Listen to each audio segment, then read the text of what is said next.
morning, guys. Welcome. It's Friday night here on Saving Throw, and that means it's time for Wildcards. We're going to be journeying through the dark and twisted and supernatural places in the Weird West and the human soul. What? Yeah. Using the Savage Worlds RPG system. So thank you for being here. My name is Jordan Caves-callarman. I am the Marshal around these parts, as denoted by my badge that says Marshal. I don't know if you can read it from there. I thought it also said Jordan Caves-callarman. It does, yeah. My name is on it. I got this. Yeah, my mom made it for me. Aww. It doesn't really. It's really cool. And now we've got to get you a badge that says Jordan Caves-callarman. Stacy, if you're watching, you need to make him a badge. My mom is not watching, 100%. So thank you for being here, guys. It's good to have you here. Why don't we meet everyone else who's here? We've got the normal crew here tonight. Everybody is the same. 100%? 100% normal. No difference. Nothing is so unusual. We'll start, as we always do, by telling everyone the name of your person who you are. Thank you, Shimmickson. And thank you, Christian, for the sub. Yes. Christian. Tell them who you are. Tell them your character name. And then I want to know if you ever had like a go-to as a kid, like a Western fantasy that you were like, I would do this, and this would be the cool thing that would happen in this scene. This is a player question? Yes, because we are doing a flashback episode. Instead of asking your characters questions, I want to ask you, the player at the table, if you ever had something. It's cool if you didn't. You can say you didn't. But did you ever have like a cool Western fantasy growing up? Okay. Let's start over here. All right. Hi, my name is Jordan Pridgeon, and I'm playing Gabriel Pryor. But actually, no. Sorry, I'm playing Double of Omega. Thank you. Yes, thank you, Double of Omega. I am playing. I misspoke. I'm playing my well-known character, Thomas McGill. Who Thank you very much. is coming from the east to wherever he's going now and figuring things out with his companion, who will introduce herself later. And so I was a weird kid. I never wanted to be like the main character in like movies and stuff. Totally fair. The bartender with the cool mustache who just stands there and cleans a glass was like, I mean, that's a really good character to be. I don't have like a specific character, but I always like being the like kind of quirky sidekick character. Like a more modern version would be like Alan Tudyk's character in 3:10 to Yuma, the remake. Did you say Alan Tudyk? Tudyk? Is it not pronounced that way? Tudyk? I think it was Firefly. All right, fine. He was also a quirky sidekick in Firefly. Yeah, which is sort of a Western. But I also kind of like his character in Firefly. Yeah. It's like pretty Future Western. Yeah, I always like dislike the idea of like being the straight up hero main character. So Really? So when you were a kid, you pictured yourself as like, I'm gonna be like the short, funny guy on a mule behind the square-jawed hero. I've always assumed that if my life was a movie, it's not about me. Wow. But I'm an important character that people go, I like that character That's the interesting best. psychology right Yeah, there. we learned a lot about Jordan Pridgeon right now. So right next to playing second fiddle in his own mind, we have... Well, that's why I have to have a large personality so that I can draw attention to myself. and then go home and cry. This is sad. This is getting sad. Oh, it's going to get sad. Oh, yeah. I'm Meghan Caves, and I'm playing Rosaleen Byrne. And I think, so I really wasn't into Westerns until this game. And actually, I've always liked sci-fi and things like that. So I was excited about this because it's supernatural, of course. But now I like them a whole lot. But what I will say, instead of Westerns, I was completely obsessed with the X-Files and was determined to be an FBI agent and actually toured the FBI headquarters as an 8th grader. I think I did that twice. And I went to Roswell for one of my birthdays. So That's in the West. that is in the West, you are right. Yeah, and I covered my walls with X-Files stuff. So that's really what I was focused on. I was gonna be Dana Scully. Cool. That's what I was gonna be. You watching the new X-Files? I haven't watched the newest season because the last season was awful. One of my sketch team pretty much members a like hot carpet updates us fire. on the happenings of the X-Files every practice. Wow. So, all right. So, when right across from when asked what was her favorite Western fantasy as a child goes on about Listen, the X-Files, I ate a seated, okay? we have Me, hi. My name's Don Zook. I'm playing James Bogue. some red Some shirt. red shirt, thank you. Hey, thank you. Summer Ed shirt. This will come as no surprise to anyone, really. My fantasy was being Chris from Magnificent Seven, dressed all in black, just No hair. no hair. Well, just being Yul Brynner, I mean, that would just be really cool. I'd settle for that. But yeah, I mean, he was king, you know, at one point. Oh, he was. Yeah. But see, I like, we've talked about this before. I like boring leader characters. I like Cyclops. I like Leonardo. I You like Jason the Red Power Ranger? no. Oh. No. I don't like any Power Ranger. Well, Sorry. you and I Judgy. have nothing further to say to that. I mean, Yeah, Green Ranger, so- where was that? Right. Anyway, that was mine when I was growing up. Yeah. Okay, and right next to Stuffed Shirt Leader Guy, we have. Oh wait, it's not Gaurav, guys. I lied earlier when I said we had the normal crew. Wait a minute. Sure. We are joined by a very special guest this evening. Everyone, please introduce yourself to everybody. Hi, I am Gaurav. Don't listen to him. Oh. Now I'm real Could have confused. sworn. So confused. Oh, hello, Keith. Yeah, hi, I'm Rick Budd. I am the GM of the Sunday night show here on Saving Throw, Tempting Fate, which is slightly silly, especially compared to some of the other things we have going on here. But yeah, no, I've been dying to get in on this for a while because like I am a big Western fan, and it's like while I am into a lot of like anti-hero stuff, you know, Men with No Name and sort of Clint Eastwood roles, it's like my childhood Western things, like there were these cartoons about Lone Ranger and Zorro. So it's like there's sort of like some overlap in like, you know, sort of pulp and like Western in that area, and it's like it was like sort of Western Avengers and stuff. Sure. You know, that was my earliest kind of Western fantasies. Yeah, I forgot. I was super into Zorro as a kid. I forgot all about that. Yeah. There's always room for Zorro. Yeah. I remember that I like Zorro movie that came out. With when I Anthony was- Hopkins. Yeah, with yeah. No. I really liked that movie.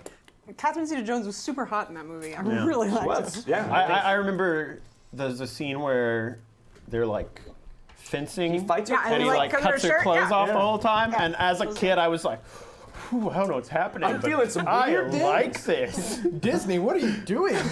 I think it's the fighting. I like the fighting. It's really the fighting I like Is it that. violent?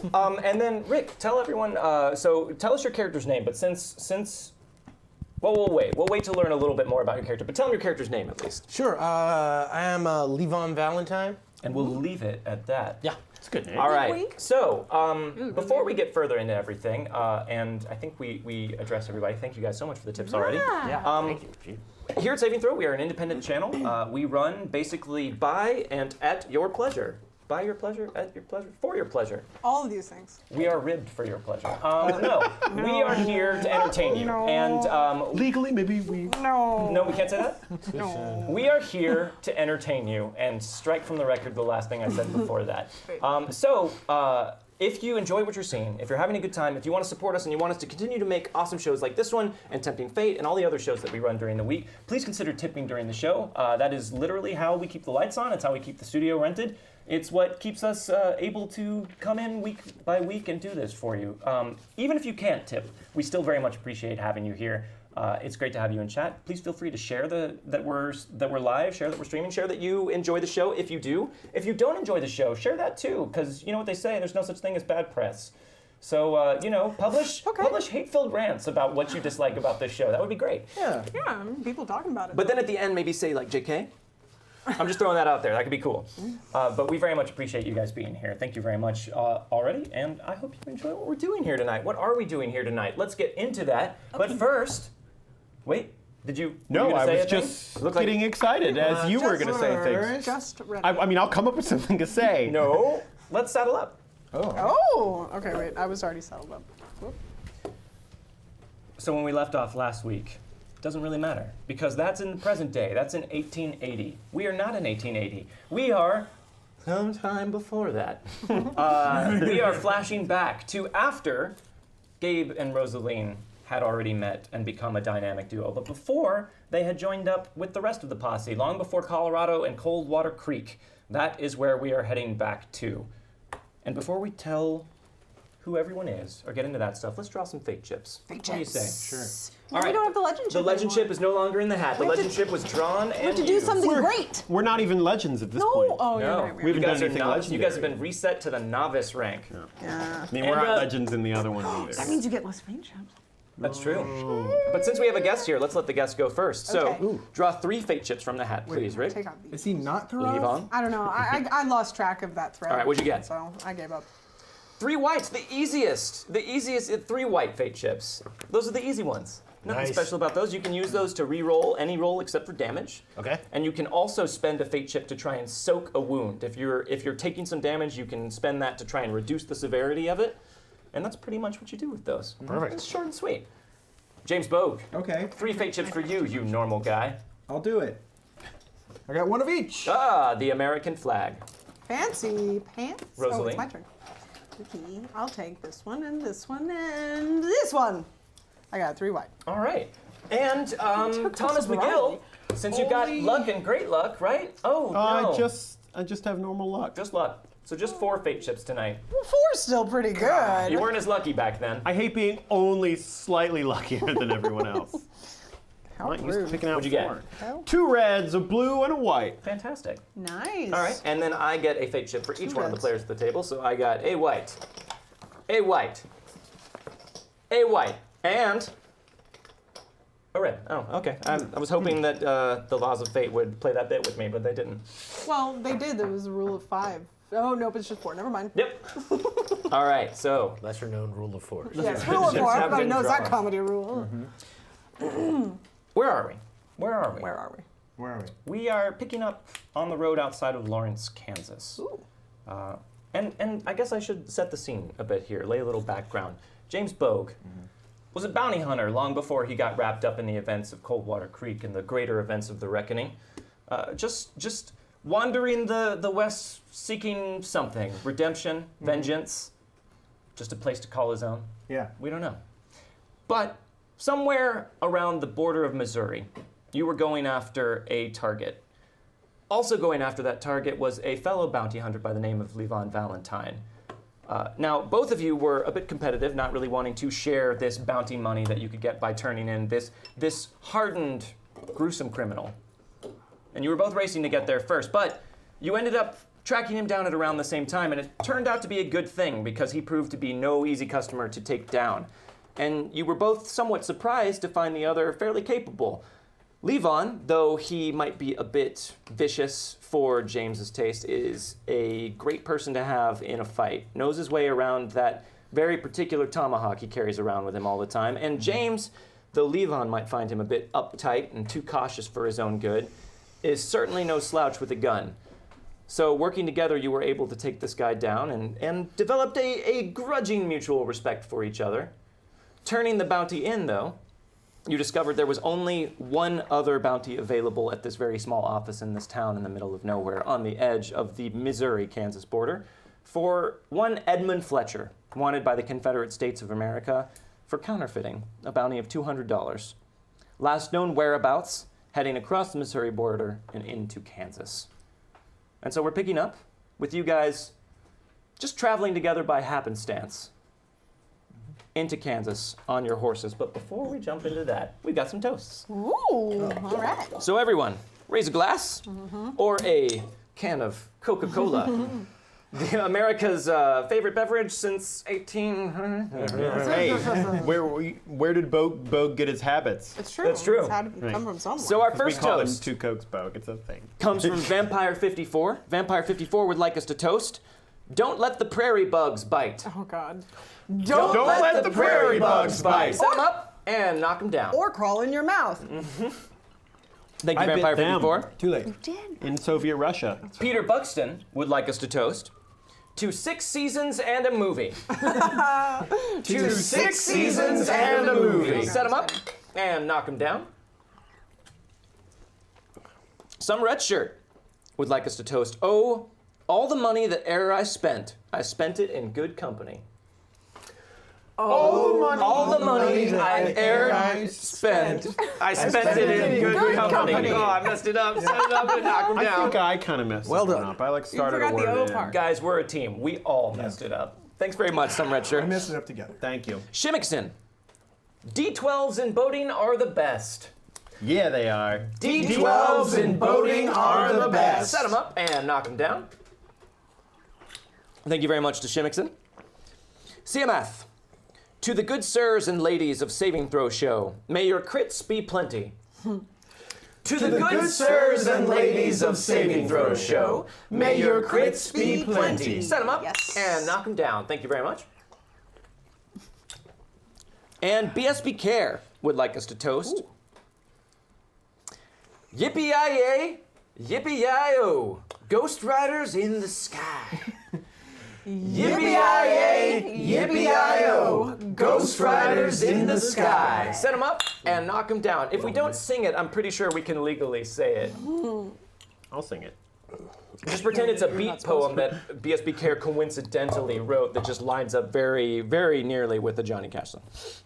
Oh, and we have a few things to get out of a little bit of bookkeeping, not gatekeeping, to get out of the way here. James Matthews, 85, would like to give their cursed Spanish gold for resubbing to James Bogue. Nice. Thank you very much, J. Matthew. Thank you very much. And Christian Lemke would like to give their piece of cursed Spanish gold to Levon Valentine. Nice. There you are. So Thank you can you, use Christian that Lemke. Start to 'em off re-roll any roll except for a critical failure. Okay. But once you use it, it goes to me, and then I get to use it as a re-roll for myself. That's the curse. You also You cannot also- reroll damage. Right. Yeah. Okay. We have also unlocked our first story tier, which is our honored guest. Oh. As is tradition on Wildcards, whenever we have a guest, we like to extend them the courtesy of an extra fate chip. So, thank you guys very much for unlocking that for Yes, Levon. thank you. Levon, Yeah. draw an extra Thank fate you. chip. Whoa, it's not a red. white one. Oh, nice. Red. Okay, Yeah. so red you can use just like white, but you can also add a d6 to any roll except for damage. Okay. And when you do that, it then goes to me and I get to use it as a fate chip. Okay. So if you use it as a white, I don't get it, but if you use it to add a d6, then it goes to me. Gotcha. Thank you guys. Yeah. We have also unlocked a draw. Draw. Draw, all right, so Gabriel Pryor, Thomas McGill, Edmund Fletcher, whoever he is, Jordan Yeah. Pritchard. He chose my dice tonight, so let's see. We got He 1, said Jordan 2, Pritchard. 3, and 4. Did I say Pritchard? Yeah, Jordan Pritchard. Jordan Pritchard. Jordan Pritchard. Well, coincidentally, Jordan Pritchard gets to draw. Woo! So draw. Preacher. Beacon Thank you, 29. Beacon. On, thank you. Hey, thanks a lot. All What'd you right. Wow. It's flesh wound. Play to cause a wounded extra to rise immediately, unshaken and unharmed. The extra must have been wounded in the current scene, typically at combat or immediately thereafter. So, if you've put someone down and you feel like you could do it better a second time, play that card. What? No, We'll see if that ends up being useful to you. Thank you guys very much. Yeah, let's see if that Archie son of a bitch can. You haven't met him yet. I know. We have also Have we unlocked a not? fistful of cursed Spanish gold for the table, so Woohoo! that's 3 pieces out for anyone to use. Dankeschön. And we have unlocked the second story tier, which is called High Tension. Ruh-roh. I will not say what that does just yet, but you guys know, they don't know. And another draw. Draw. guessing. Oh, this die keeps wanting to roll Jordan Pritchard, which I picked is him. a 4, which means I have aced twice on this, but that doesn't count. That doesn't count. Does not It count. almost A counts. 2, hey, look at that, Levon Valentine. Oh, fancy. Draw, Just from anywhere? anywhere you want. And then read out what Oh, your not card that way. says. That one's. Burn the Witch. No, don't do that. Play during combat. A mob of angry locals equal to 2 per hero joins the battle as allies.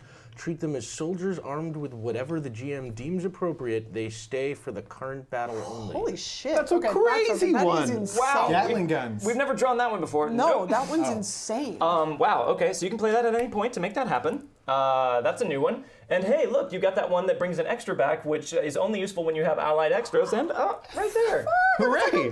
That is some fateful synergy right there. Gangs of angry Well locals are well so played, Chad. seldomly a God. good thing. Right?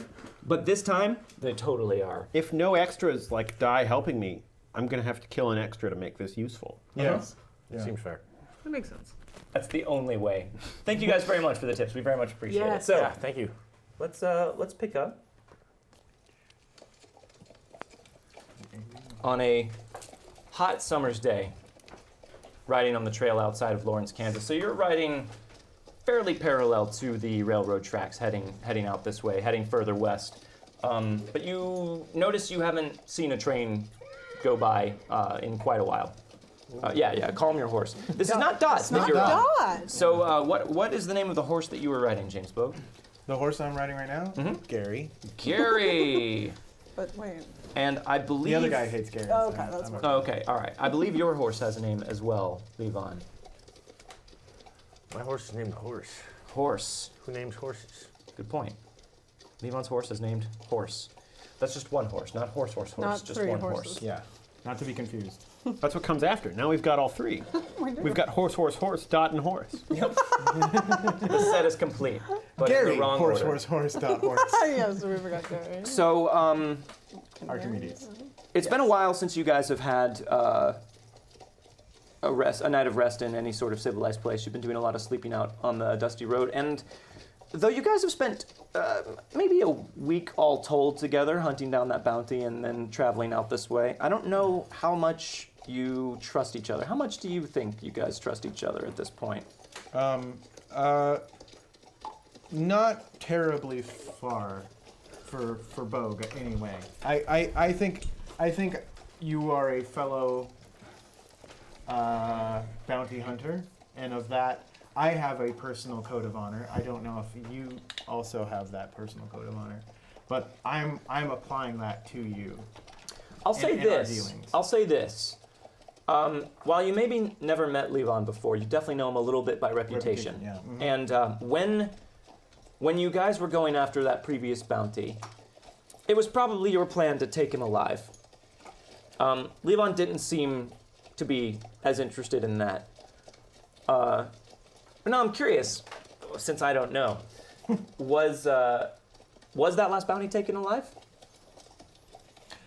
I think I would have tried to convince you that we could have gotten more money if we took him alive. Yeah, I don't think we took him alive. No? Yeah, I think maybe, Not quite feeling that. though you made a compelling argument, probably in the heat of the moment, when your blood was up, it just seemed like he was going to be too dangerous to take in alive, maybe. It was safer bringing a man back across country, all kinds of risks, hazards, dead man doesn't run away. That's true. Now, Levon, James Bogue might know you by reputation, but our mysterious strangers in chat do not. So why don't you tell us a little bit about who Levon is? Well, I'm a bounty hunter by trade, and I specialize with the hatchet. I prefer it to guns. I don't really trust mechanical things, complicated things. I like things that are sort of simple and direct, and I like my work a lot. And I definitely prefer to bring them in dead. I would say, I don't know, out of a good 10 bounties, I'd probably bring in, 10 dead. Sure. As you said, dead men don't run away. And though the money may be less, the work is a little bit easier. You have to do less upkeep, less maintenance after you take care of them, and you still get paid. Slightly more satisfying. Wow. too. Vampire. Thank you very much. Hey, We appreciate that. So much. Would you say the hatchet is your trademark weapon? I've had the hatchet since I was a kid. Oh, really? Yeah. Oh, yes. This particular one. Oh. I've held on to it for a very long time. I sharpen it constantly. Okay. I probably keep a grindstone of some kind, and I kind of compulsively am sharpening at the end. Okay. I don't know if I'm going to tell too much about that right now, where Sure. it comes from, but I'll say is that, not liking guns, I prefer, I don't know, I find something satisfying about putting the wrong man down very hard. Sure. And I find that when you chop someone up with a hatchet, they stay down. Often true. Maybe less true the further west you get, but still, there's a lot of west to explore at this point. As far as we know now, Yeah. you stay down. Yes. That's right, yes, under normal circumstances. Yes. We haven't run into any. I'm just going totally blank. That's on because that you don't guy's know it name. yet. You don't know. You're right. I don't know it yet. So Great method. I'm gonna say that you guys probably have not been super far out west at this point.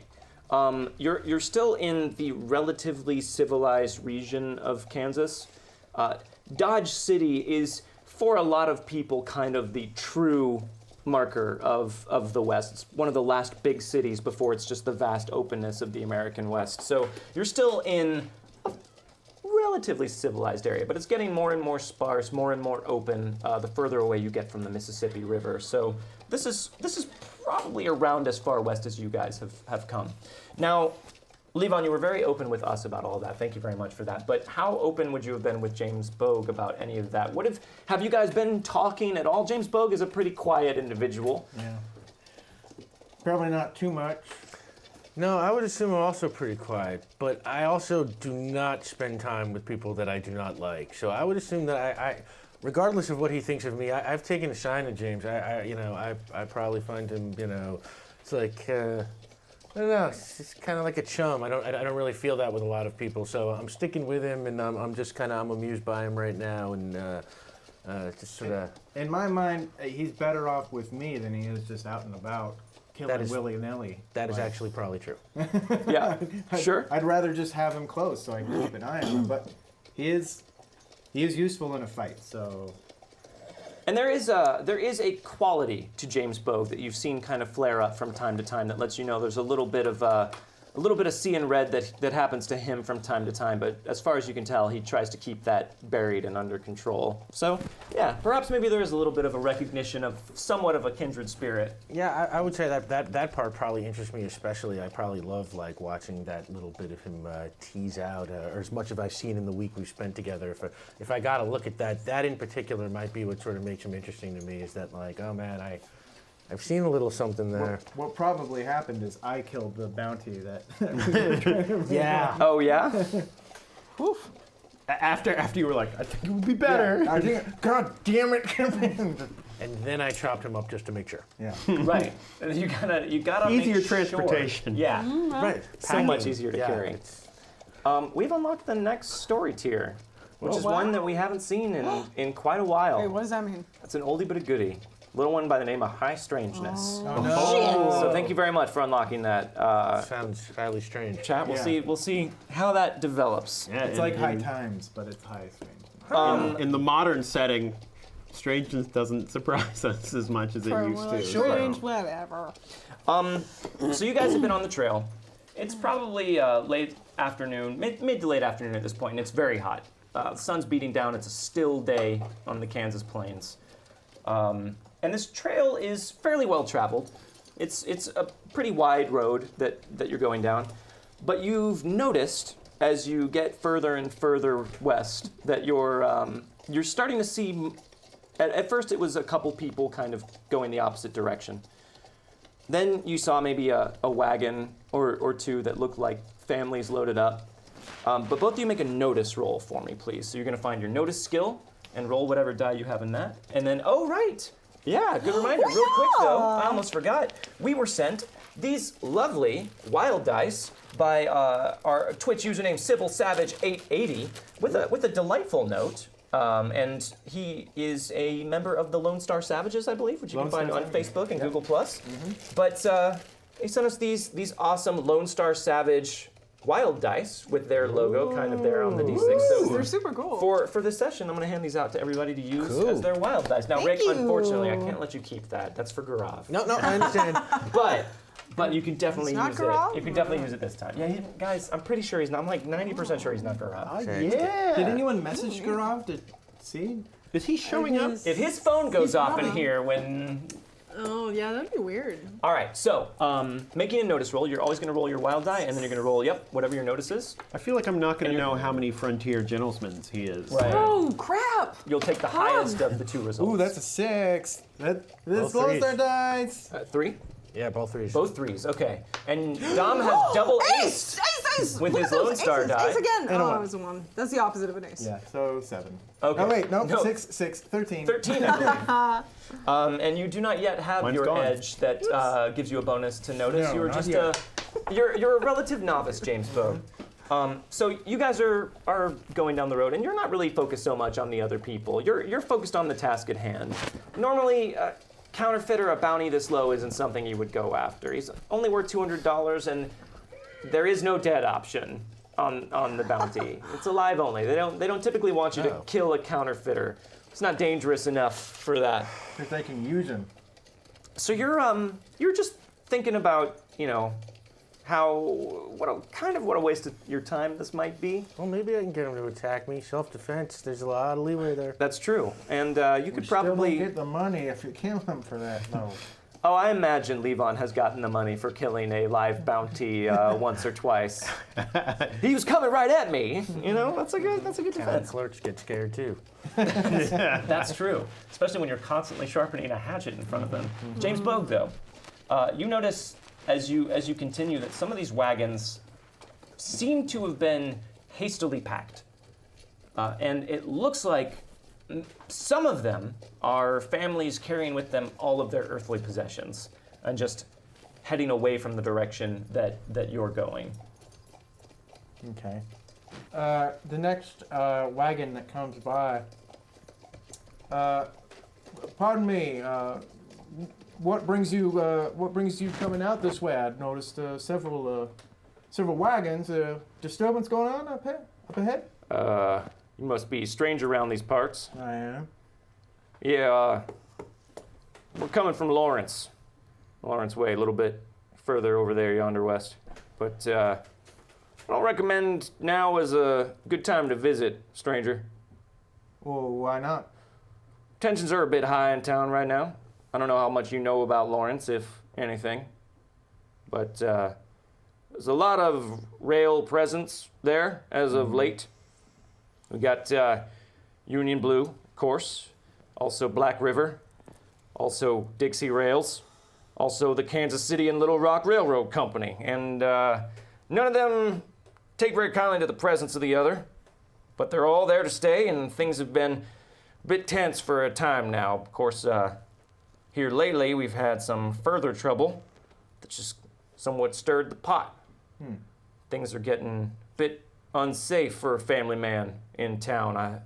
I felt I ain't even that far west. Ain't even gone that far with my family, but already I think this might be a bit too dangerous a place to raise a child. So I think we're gonna head back east. Giving up the life. Just don't seem worth it. There a bit of you said rail trouble going on in Lawrence.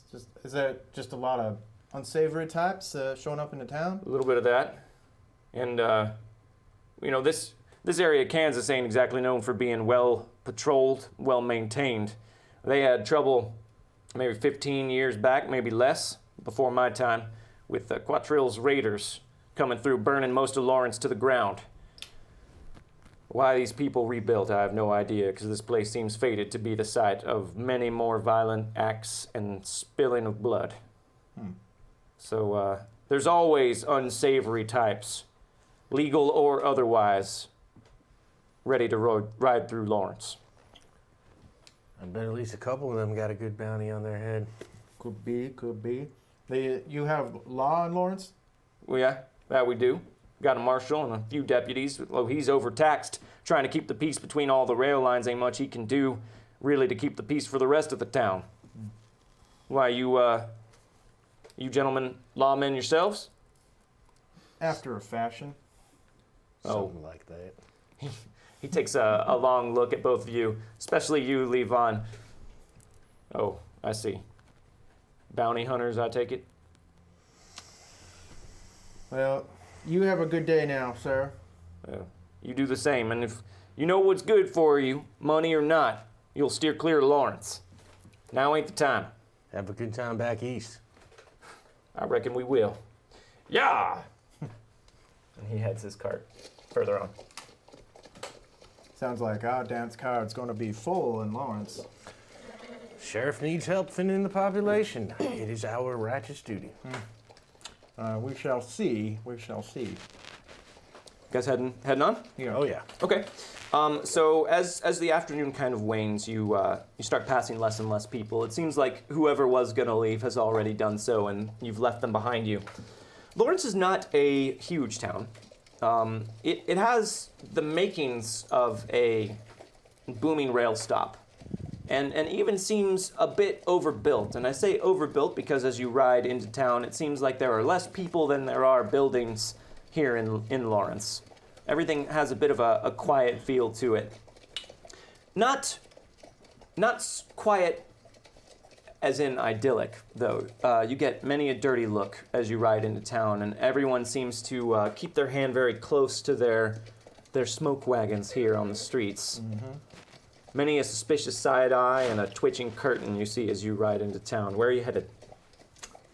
Well, I think we head to the Marshal's office, see if he's might have a lead on this Edmund Fletcher. Whatever you say, Bogue. All right. Marshal's office isn't too hard to find on the main street. You're running to the bathroom? Okay. So you head in, and you can see that it seems largely abandoned, but you can hear the noise of activity from within inside the office. The Marshal about?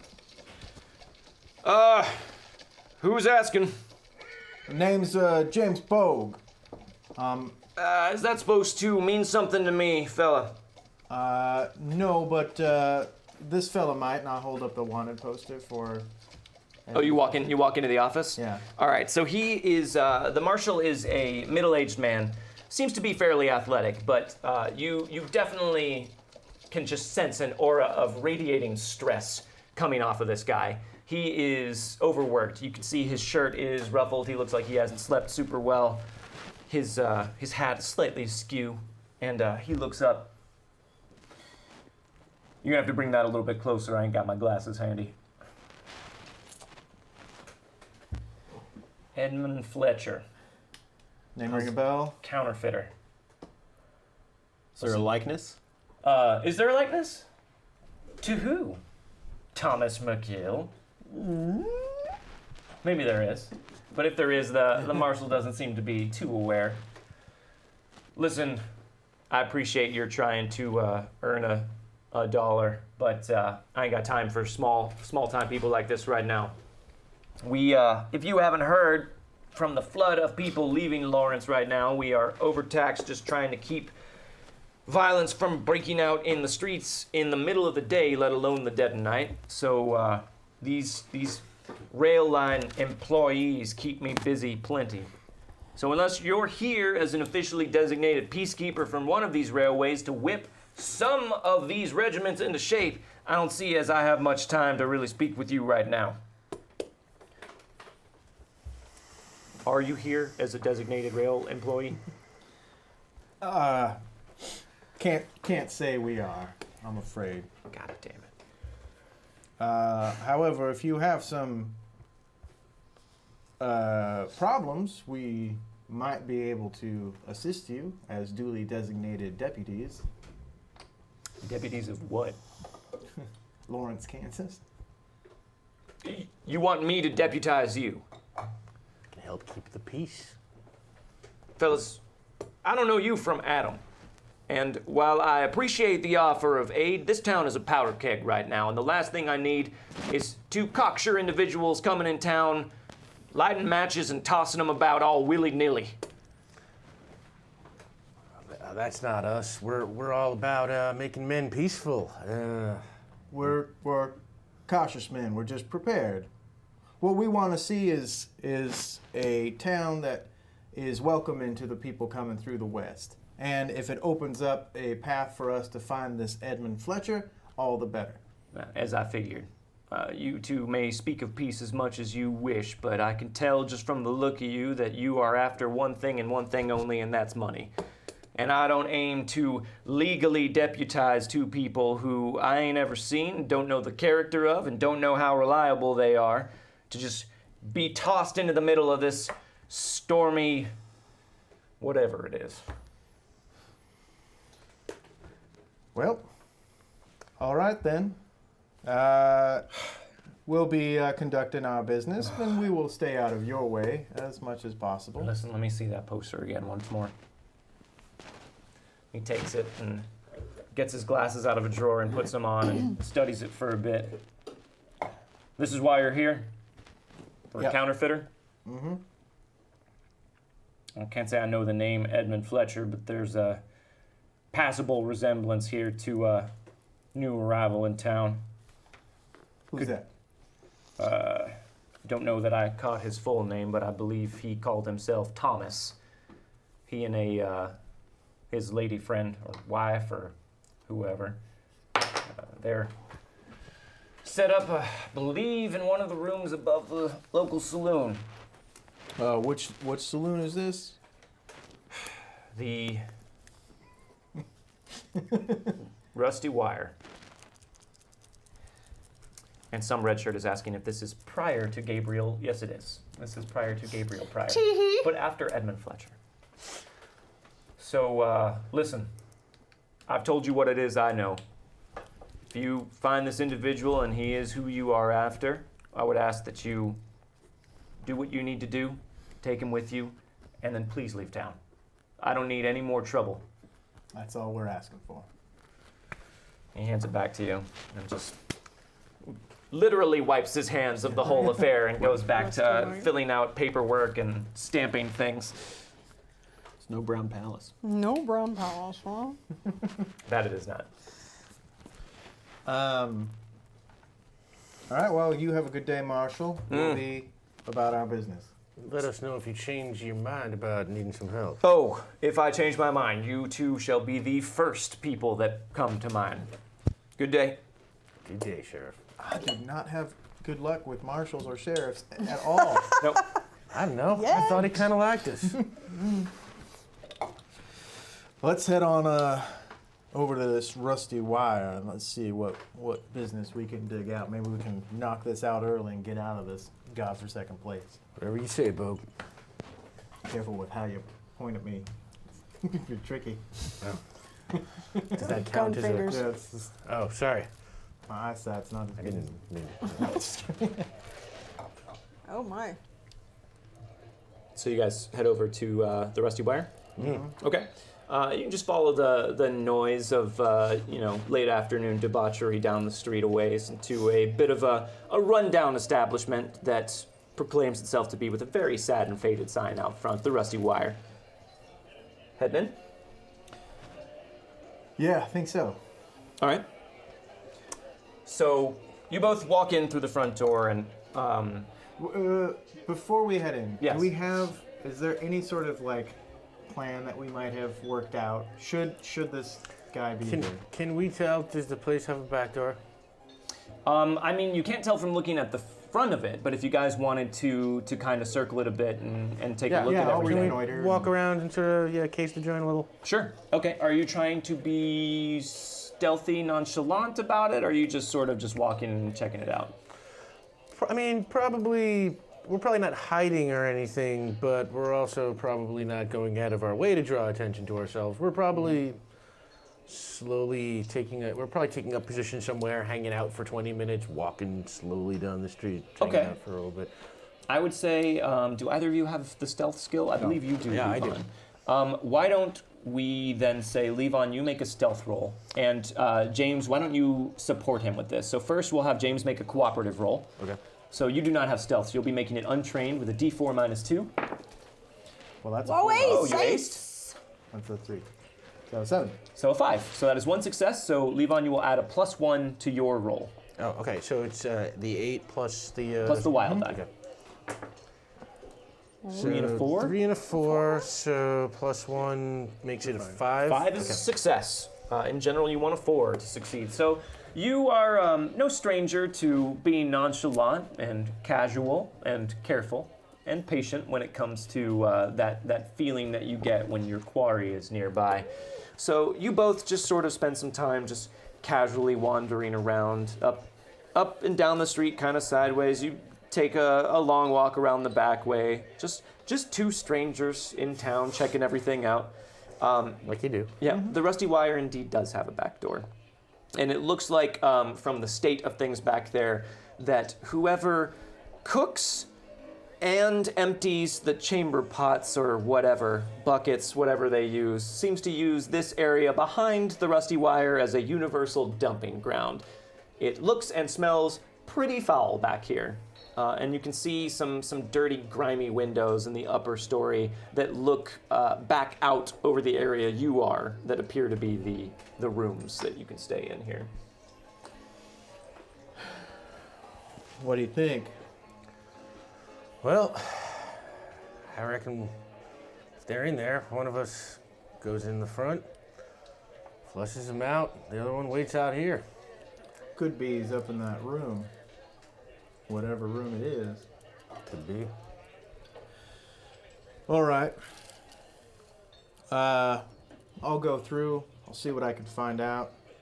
If information is not flowing, how about you head in about 20 minutes later?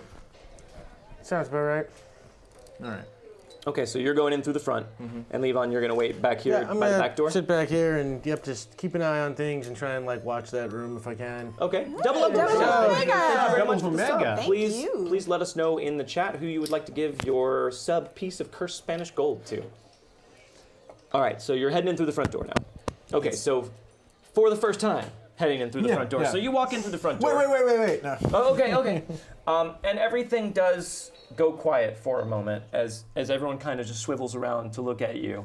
Now you get a distinctly working class impression of the people in here. These are rough and dirty folk, maybe ranchers or farm hands from neighboring ranches and farms.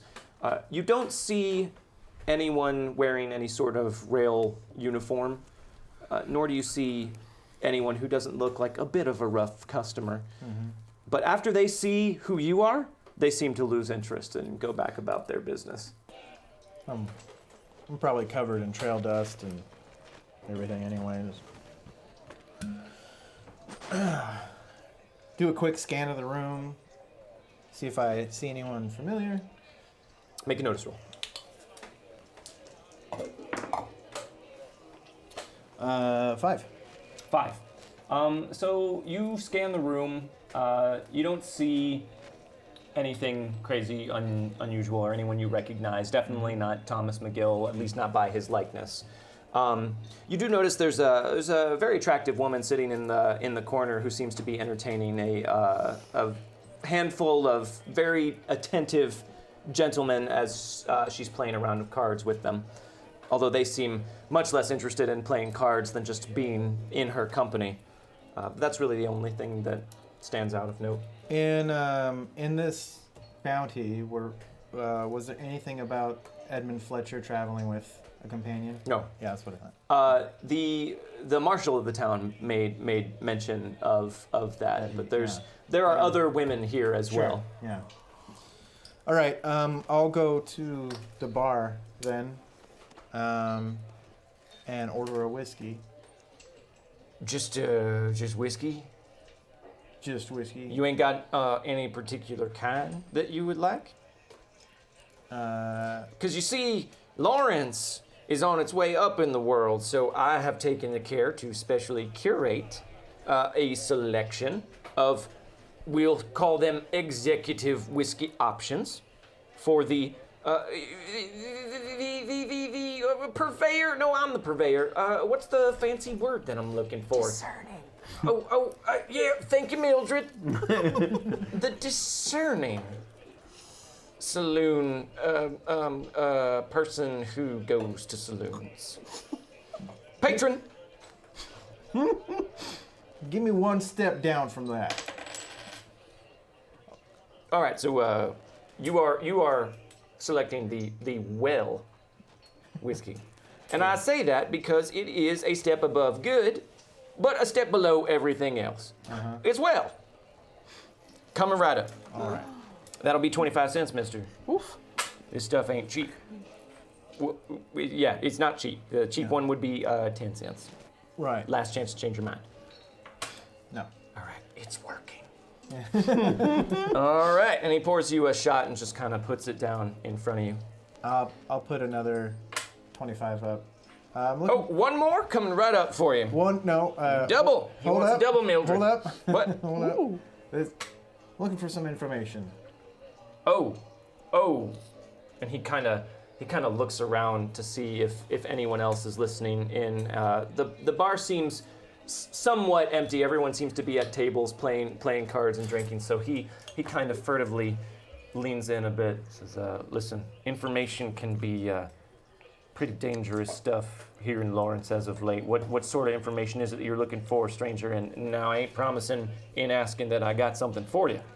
Well, so I understand it. Lawrence has a little bit of a pest problem. Oh, you talking about the Diebold brothers? No. Oh, you ain't talking about the D-bulb. Well, yeah, neither am I. Me neither. In fact, why would you even mention people that I don't know, such as that you brought up just now, patron? You've seen a gentleman goes by the name of Thomas. I believe he looks something like this, and I've folded the picture a bit so it doesn't say Edmund Fletcher. But Sure, yeah, people just carry around like mass-printed likenesses of people all the time. Well, it's a wanted poster, I imagine. It is. So you're folding down the wanted part? I thought that's what you were saying. Totally obscuring what it is. Well, oh yeah, sure. No, I just the Edmund Fletcher bit. Holy crap, real quick. Yeah. Everyone raise a glass. Okay. We have a toast from Beacon29. Okay. A happy Lunar New Year for all the Wildcards cast. A happy Lunar New Year for all the Wildcards cast. Set them up and knock them down. Happy Lunar New Year to you, Beacon29. You have noticed if I hit Year the of the dog. And to all of you. It makes a and nice also, clang. Double Up Omega would like to give their 4 rerolls. Whoa! 4 rerolls to James Bogue. Oh wow! Wow! Thank you so much. That's a tier 3 subscription. Thank you very That's much, Double Up amazing. Omega. Thank you. Wow! Thank you so And much. there you go, James Bogue. You Wow. are rich You. in cursed Spanish gold. What's I look forward to having that at some point. Can I can I give these to other players? No, those have been donated to you. They're They're your curse to handle now, James Bogue. Okay. Appreciate the thought. And the specifically donated ones do not wipe between sessions, so you Right. could just hang on to that curse and let it worsen. Yeah, I think I will. Thank you. Thank you very so much, Double Up Double Up Yes, that's Omega. Thank awesome. you very, very much. Much appreciated. So you're sliding a folded up wanted poster Yeah. across. But for real, are you trying to obscure the wanted part of it? No, I'm just trying to make it discreet. I don't want to draw attention that I'm holding up a wanted poster to this guy and going, you know where this guy is? Okay, so you slide it across to him, and he looks down at it and looks up at you, and you can see all pretensions of friendliness or any kind of welcoming air about him just completely vanishes. Ooh. Mister, I think I misspoke earlier. I told you that the whiskey was 25 cents, but that was for the good whiskey. The well whiskey is 50. And he takes your second quarter and just drops it in the till behind the counter. Now, if you'll excuse me, I have other patrons to attend to. You don't want this man in your building. He turns back to you. Let me be very clear to you, mister, and to anyone else who may be listening in while seeming to not be listening in. I ain't saying that this man is here. I ain't saying that that I know who this is. I ain't saying anything, especially to the likes of you. Mm-hmm. I got nothing to say to anyone ain't got the courage to be a law dog and ain't got the gumption to be a criminal. So, I like that. good day to you. That's a hell of a line. I made that up just now. And he goes back. Shoot him.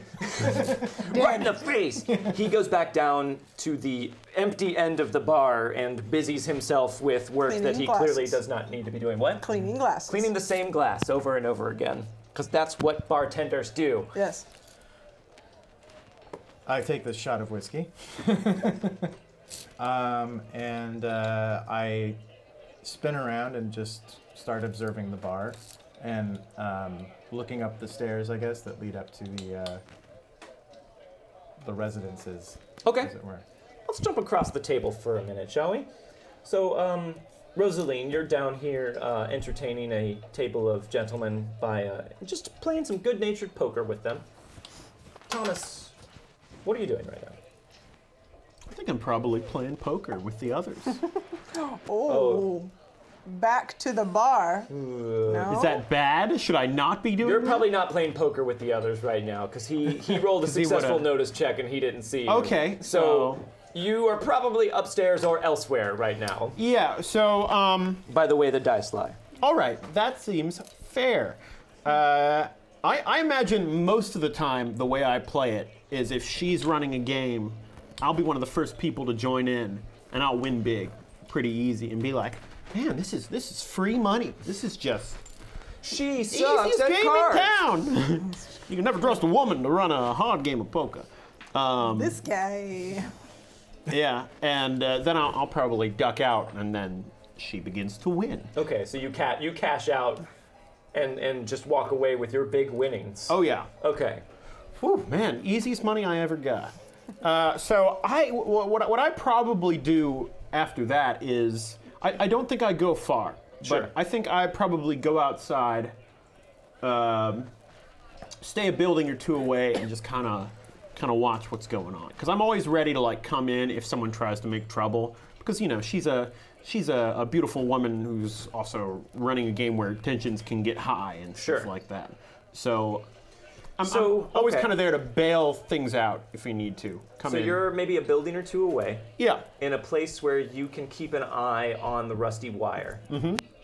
So Levon, you've been standing out behind the rusty wire the whole time that James has been here. Will you make a notice roll for me? And will you make a stealth roll, please? I will. Gabriel Pryor. I will make a stealth roll. Oh, I'm gonna use my new wild die. Whoa. Yeah, I use the wild die. Yeah. I got a 4. A 4? Okay. I got a 3. Double threes again. Yeah. All right. Threes today. Threes. 3's You meant to can be. re-roll. Yeah, if you can re-roll if you'd like. You could spend a fate chip to re-roll, or you could spend that piece of cursed Spanish gold, or You you can could spend re-roll one it. of the You have table the pieces of technology. cursed Spanish gold. You know what? I will do that. However, I will- before you do that, I have to ask, since he is the target number that you are rolling against, would you like to keep yours? I don't even think I mean, since I don't see myself as actively trying to be stealthy against someone Sure. specifically, I think I'm trying to make it not clear that I'm watching Rose and the place, but I don't think it would make sense for me to be in top tier stealth Makes mode. perfect sense to me. All right, you're going to spend a fate chip to Yep. re-roll. All right, give this one more shot. Oh, there you go. You That's rolled a an 4 there, ace. so You you rolled roll again. Roll So that. roll again. Because that aced. Roll On the roll the D4. 4 roll again. the 4. Yeah. 2. 6. Total. So, and you had rolled a I rolled 4. 4. Okay, so, you notice Levon just kind of sitting back here, leaning up against something that's, nearby to lean against, and sharpening your hatchet or cleaning your nails. Yeah. There is a gentleman in an establishment, it looks like a general store or something, across the street from the rusty wire, and kind of catty corner. You can just see the front door through the space between the buildings from where you are, who from time to time, and he's a bit far away, so you can't really make out his features that well, kind of pops his head out and takes a look at the rusty wire and then goes back to browsing in the store, which ordinarily you wouldn't think much of, but he keeps doing it. Now, you haven't been paying close attention to it, but just as you've been scanning everything and keeping an eye out, you've noticed him just look in the general direction of the rusty wire about 3 or 4 times now, and it's starting to seem a little bit suspicious. He seems to be keeping an eye on something. So yeah, I'm just gonna slowly amble my way towards the store. And do I recognize any resemblance between him and the wanted poster? Well, that depends on whether or not Thomas McGill has made any efforts to change his appearance. Absolutely. Yeah? Absolutely. Okay. If there's one thing that's always like sort of a thing Gabe lives by is not Gabe yet, Wherever you are. Thomas. Edmund. but Thomas Edmund, now Thomas. lives by as he tries to have large noticeable things about himself, Okay. so that if they change, people remember him as the guy with the large waxed mustache and the glasses. So Okay. that he has that now, and he also has kind of what looks a little bit like a receding hairline, a bit on the back. All right. So your bug out bag is going to good use then. Why don't This you is an make- earlier version of the bug out bag. Why don't you make a persuade roll for me? There is no disguise skill in Savage Worlds as of yet, so we'll make this a persuade roll. All right. luckily, despite my move back and stuff, I'm still good at persuade. Still pretty good at persuade. And this will factor in your charisma because you are essentially selling this entire new persona. You are maybe moving and acting a bit differently than you might to kind of support whatever physical features you've added. Yeah. Which I take it, and is now canon, is a giant wax mustache and glasses. Oh, yes. Okay, good. And I'm wearing a bowler hat, a la the bowler hat I used to wear before I got this Stetson Amish bee hat. Easter eggs. So that's a 7. Okay. Plus 4. Plus 4. So that is a 11. 11. And do you want to keep that? I'll keep it. Make a notice roll. Okay, notice I am. Oh, okay. 4. Ace. You rolled Ace. another 4. Oh, And a 1. And a 1. It's a 5. Would you like to keep that? 4 and 1. He rolled it, and You rolled an 11. Yeah, it's gonna be. I'm good. It's gonna I'll be pretty hold hard to on do You have to that. get lucky on that wild die. yeah. I'll hold on to the reroll. I mean, you come over and you walk into the general store. I assume trying to look like you're looking around as well at the wares. And he looks like a pretty nondescript guy.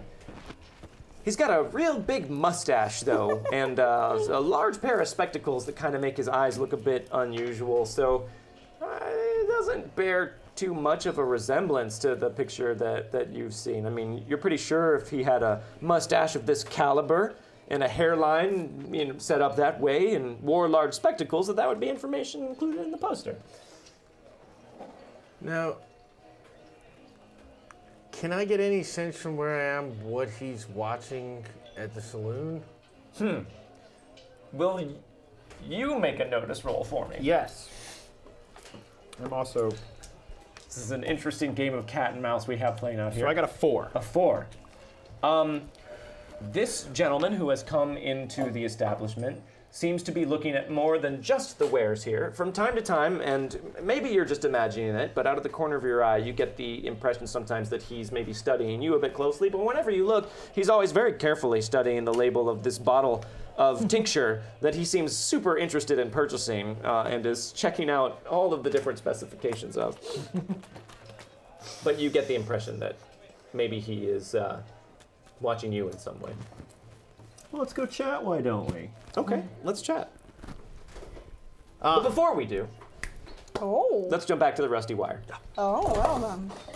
Almost said something. So I could close. see the impulse. So James, that did not work out the way that you wanted it to. And you consider going back out and telling Levon that this might be harder than you thought.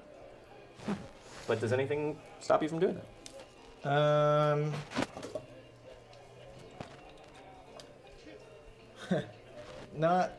Not really. Yeah. I think I'd probably have a passing glance over at that lady's direction and just see what's going on over there, but nothing as far as I know. She's quite a looker, James. Yeah. She's got some kind of a vibe about her. You do that kind of fair skin and dark hair that she kind of reminds you of maybe someone you used to know back in the war, or maybe not. Depends on how much of the truth Claire Walker was telling. Walker, yeah. Hey, Thank you so Sky, much. thank you. Thank you. Some a woman that you met and had a few too many drinks and a little Claire might have come. Nope, wait, that was a lie. What was it? Yes. Could it be both? Yeah. Well, As you kind of look over there, though, and study the table, a very distraught gentleman who is wearing a Civil War cap. Oh wait, no. Who is wearing a There you go. Confederate cap. Says, now, miss, I must confess, you got me at a bit of a disadvantage here because I was assuming that I was playing cards with someone who didn't know their way around the table, but I'm beginning to think that gentleman who was such a big winner here earlier may have been someone you were more familiar with than it seemed. What are you getting at? I think you know what I'm getting at. I don't. I know this game. This is probably the first time I've ever played it. Really? He kind Yes. of looks around at the faces of the other people at the table who all have dark expressions and very small piles of cash in front of them. I'm gonna look at all of them like, Well, that is one hell of a case of beginner's luck. well, it's not my fault. I didn't choose to do this. That's so. It is so. Where's that? That's quite a curious accent you got there, miss. Whereabouts are you from? Well, I'm from Boston, but by way of Dublin. Or the other way around, I suppose. Oh, see, I'd have preferred it more if you'd said you were from Dublin. Boston. What's wrong with Boston? Boston. What's wrong with Boston? Miss, I don't know if you've noticed or not, but you are in the southern United States here. And what's wrong with Boston is that me and my brothers and my friends have been waging a long, interminable war with people from Boston. Well, I was not a part of that war. Be that as it may. We are not in that territory. We are outside of that territory because we don't want to deal with it anymore. The Confederate States lays claim to Kansas just as well as any other place. I don't lay claim to anything here. Tensions seem to be getting a little bit high around this table, and you can see other people who are kind of perking up at this mention of the What's- Confederacy and the Union and the What's- tension between them. The bartender's name, I would know, right? The bartender's name? Yeah, Laverne. Laverne. Laverne, His mother really wanted a girl. I want to try to get his attention. Laverne, darling, could you bring us some more drinks? I think that we need another round on me. Are you sure that's wise, Miss Byrne? Seems like these I think people got it's- enough drinks in them. Well, I think it might be helpful in this moment, just as something to focus on, don't you think, dear? All right. And he goes about pouring a set of drinks, but both of you can tell that the mood has kind of darkened and changed here, I'm gonna- and more people than are just at your table are paying attention to you I'm now. gonna Rose. just put a hand down on one of my knives, just in case. Did just I- very subtly. Did I hear Step. him say that gentleman that you were playing with earlier? I think you were. You heard that whole thing. Let's jump back over to the general store. So you were approaching. So what's the tincture he's looking at? This tincture is I forget what specifically tinctures are, what they do. We'll say this is a liquid that proclaims itself to be a 100% food-safe dye, now completely free of any sort of narcotic. All right, that's an oddly specific thing. That's what the label proclaims. Food safe dye with no narcotic. Well, it's called Narcanol And there might have been some problems. in the past, but they fixed it. No more children getting drunk after eating this dyed food. So you know what? If this guy seems to be eyeing me as he's coming into the place, I think Tom's approach is just headed off.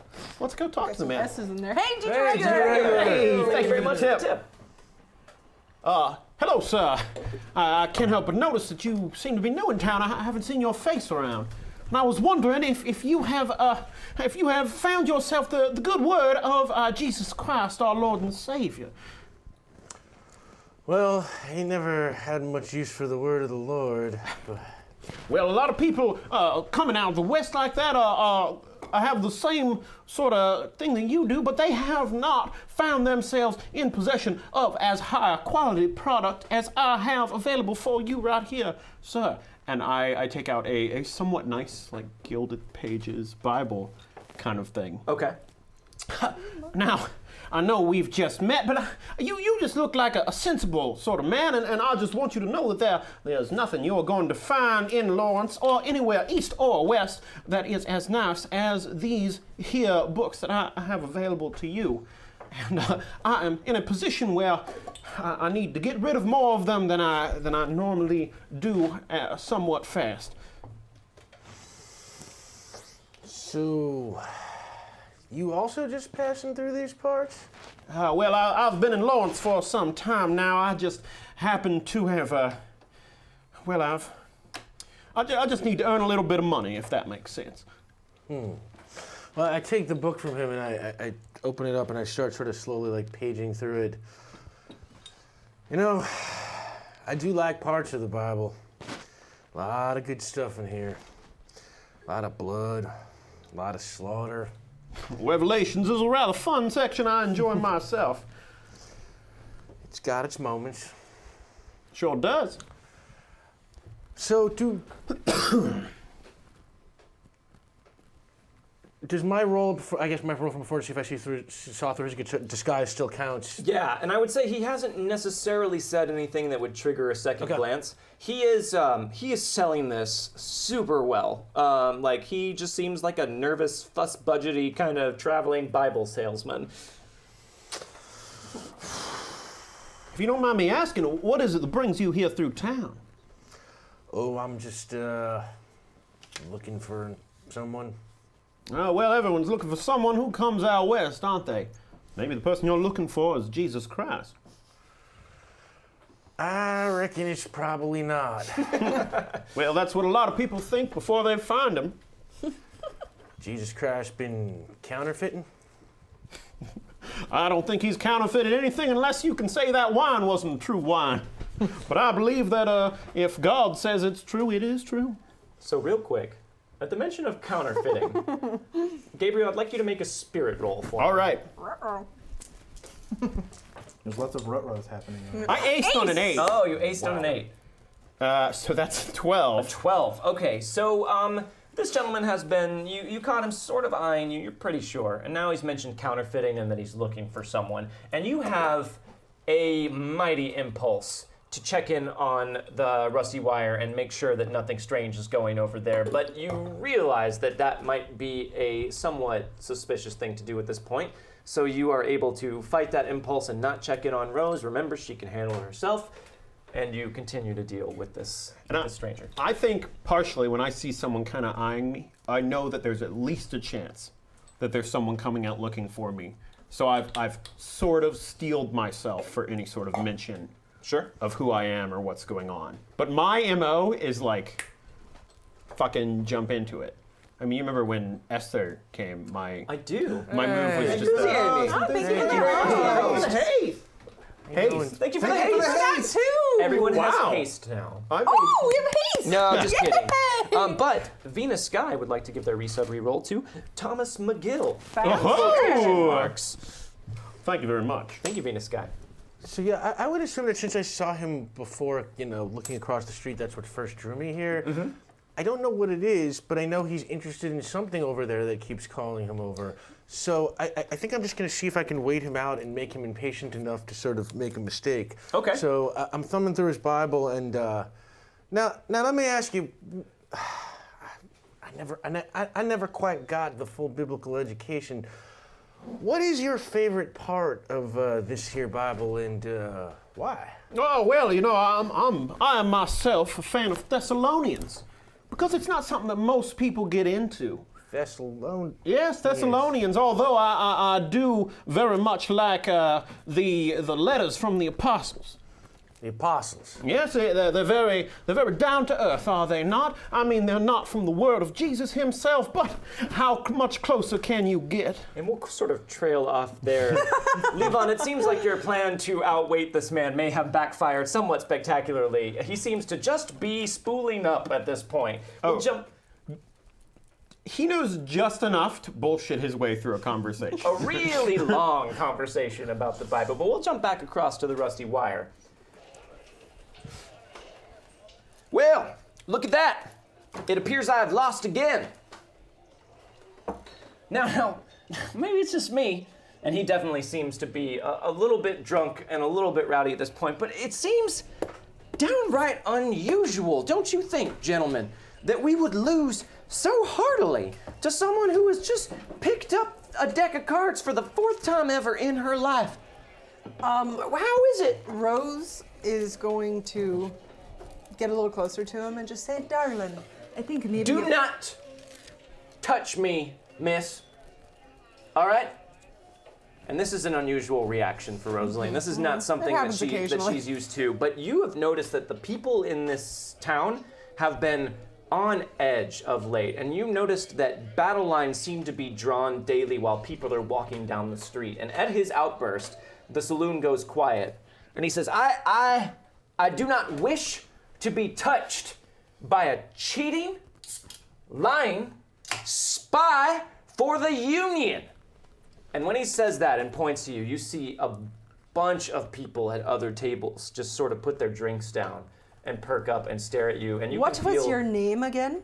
My name ain't important, miss. All you need to know is that I am a son of Dixie, and I do not intend to stand for this anymore. And he stands up and just sends his chair crashing to the ground. He says, are there any other sons of Dixie in here with me? Because as far as I'm concerned, if you ain't with us, then you're one of our enemies. And you hear, yeah, like from people, and people are standing up, and you see people drawing knives out of their belts, and other people are running out of the bar. We are in Crap. a fight because the mysterious strangers in chat unlocked high tension, Oh, shit! which have caused things to spill out into If violence. other people drew their right knives, quick. I would also draw mine. All right, that makes sense to me. James Bogue, are you gonna draw anything at this point? Not yet. Okay. All right, so pretend this is the inside of a saloon. Ooh, That's look what at we that got here. saloon. It's so here's dusty. Rosaleen over here. Okay. And we'll just say, well, here, we'll take that out. This is the saloon here. James, you're over here by the bar. That's not me. Nope. James, you're over here by the home? bar. And Rosaleen, you got a downright nasty customer with a buddy at your table. There seem to be some people perking up from the other end of the room. One guy over here near the bar and one near the door. They all seem to be the ones standing up, pulling knives and cracking their knuckles as everyone else flees from the rusty wire. Can I say something, or do I have to wait till my turn? At this point, we're in combat, so Okay. you probably... Well, we'll give you one... Is it a tactical thing? I mean, I'm trying to stop it. Oh, then you'll have to wait till your turn. Okay. All right, James, so you've seen all of this happen. What are you doing? Hand on the butt of my gun, but I'm essentially leaning up against the bar and just kind of watching what's happening here and sizing up everyone who is intending on doing something. Okay, do you have any intention to do anything right now? Or are you gonna wait?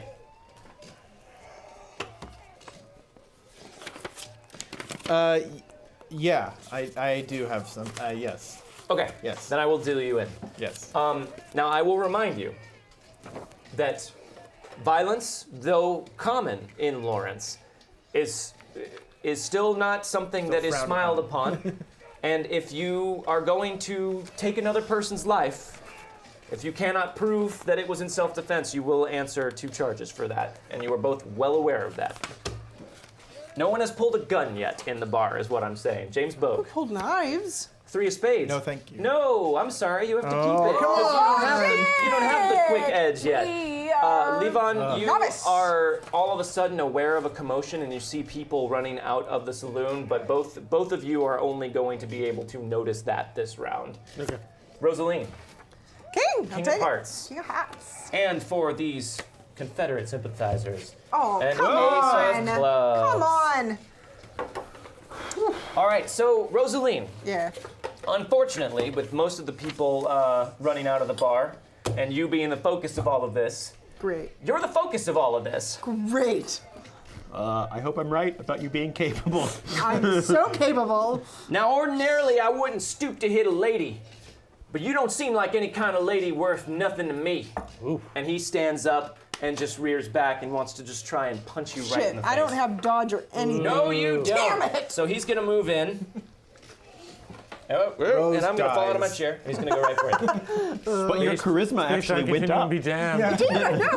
He rolled a 2. Well. So it seems like he is still maybe more in his cups than he thought he was, and he stands up a bit unsteadily and lurches forward, but misses you entirely. This guy, though, sees that happening and is going to come around to the other side of you here, gaining the gang up bonus. So he gets a +1 to his roll. Who he Ace, aces. he aced, he aced. Aces. Add it. Double ace. Double A! Add 2. Wait, we didn't choose these die. I chose You them. chose He them. chose this guy before What the did you show. say, Ray? 18. I thought of the most inconsequential die I could think of. My parry is a 20. Your parry's a 20? I don't believe that's true. He rolled an 18, so that is going to be a hit with a raise. So he is going to do... Never cross the dice. He's going to do some extra damage here. He's going to do an extra d6 of damage. So that's his thing, is basically, his superpower is a raise. Yeah, I do it a lot. Only when I'm GMing.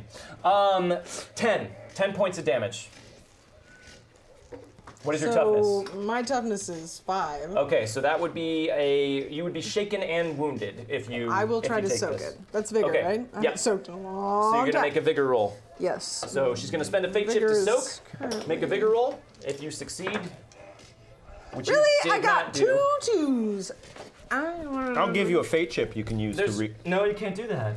You're not here. There's also cursed Spanish gold for the table you can use to reroll I'll that. use one of them. You're explaining the Bible to me. All right, yeah. I'll take that. Oh, Double Two ace. aces. Double ace, all right. Yes. That does not get added, though. So I got a 9. All right, that's plenty to soak it. So, Thank you. so he comes up and stumbles in to punch you as well. But you whip out your fan and sort of and open it up right in front of his fist, almost reflexively, and he punches through it. But his fist gets tangled in it, and he just sort of ineffectually just taps you on You the owe face. me a new fan. This guy's gonna run over though to join this. 1, 2, 3, 4, 5. So he's gonna run over and jump up on top of the table right here, and just sends coins and bills flying.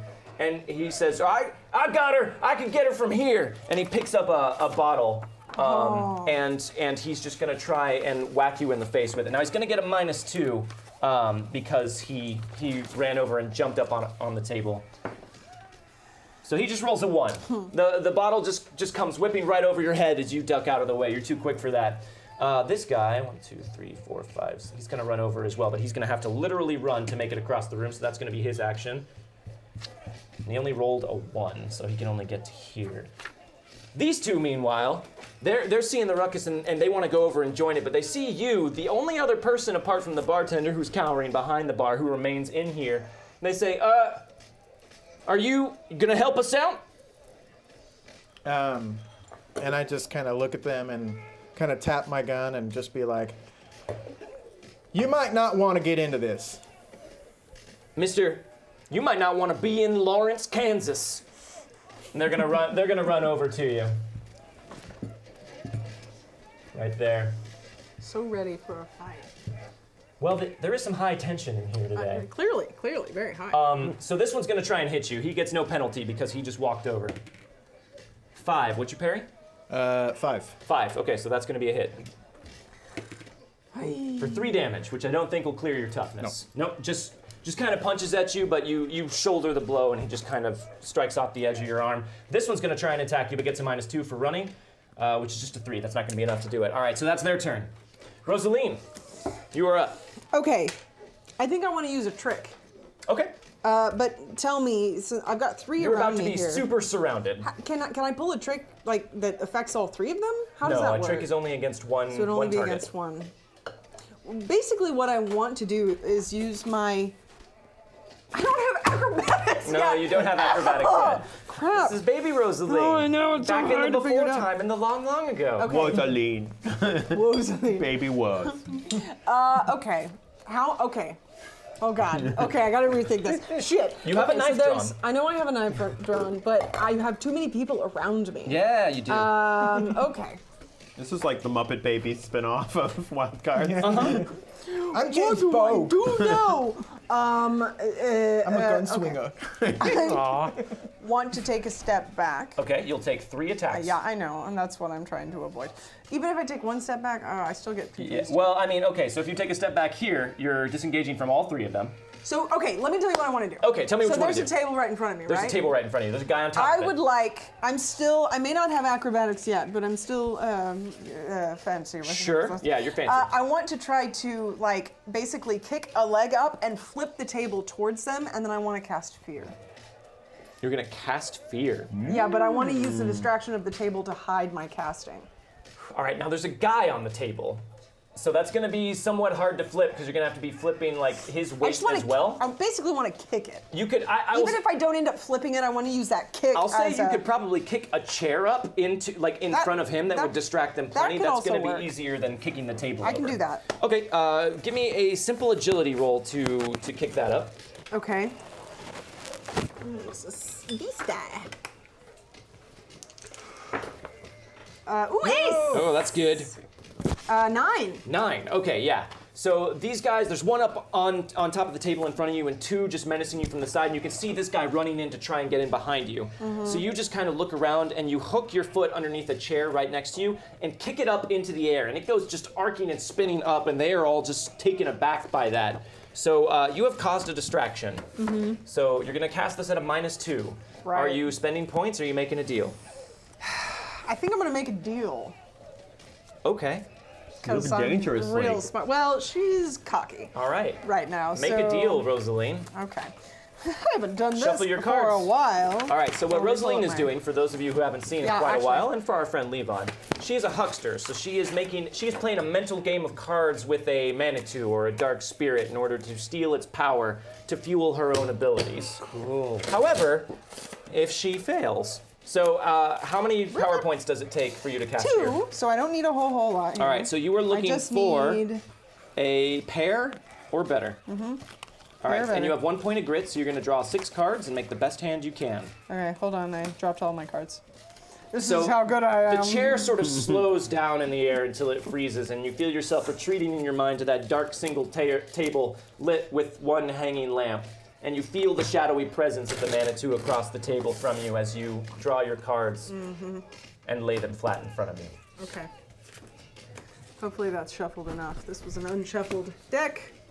This is my first time getting to use this really cool, super awesome Is deck. it? You haven't used these before? No. You should deal way more often. Yeah. What's the worst that could happen?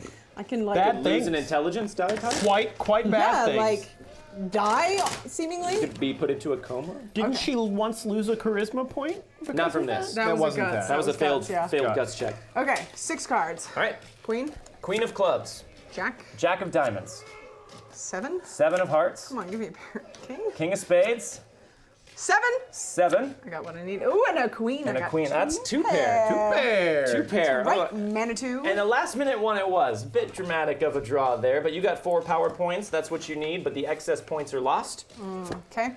Here is your large template. Okay, so I can't get her too, huh?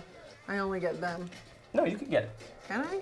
Without losing Yeah, this I'll guy? say you can get all. You can get all 4 Okay, of them. that's what I want to do. I want to get all. Okay. This is the one that makes the cackling Joker Yeah. show, So right? Yeah. you Subtle. Really cool card. You see the bulb in this shadowy room wink out as you're suddenly back inside of yourself, and the chair is flipping through the air in real time, and you draw your hands up, and a spectral hand of cards just appears in it.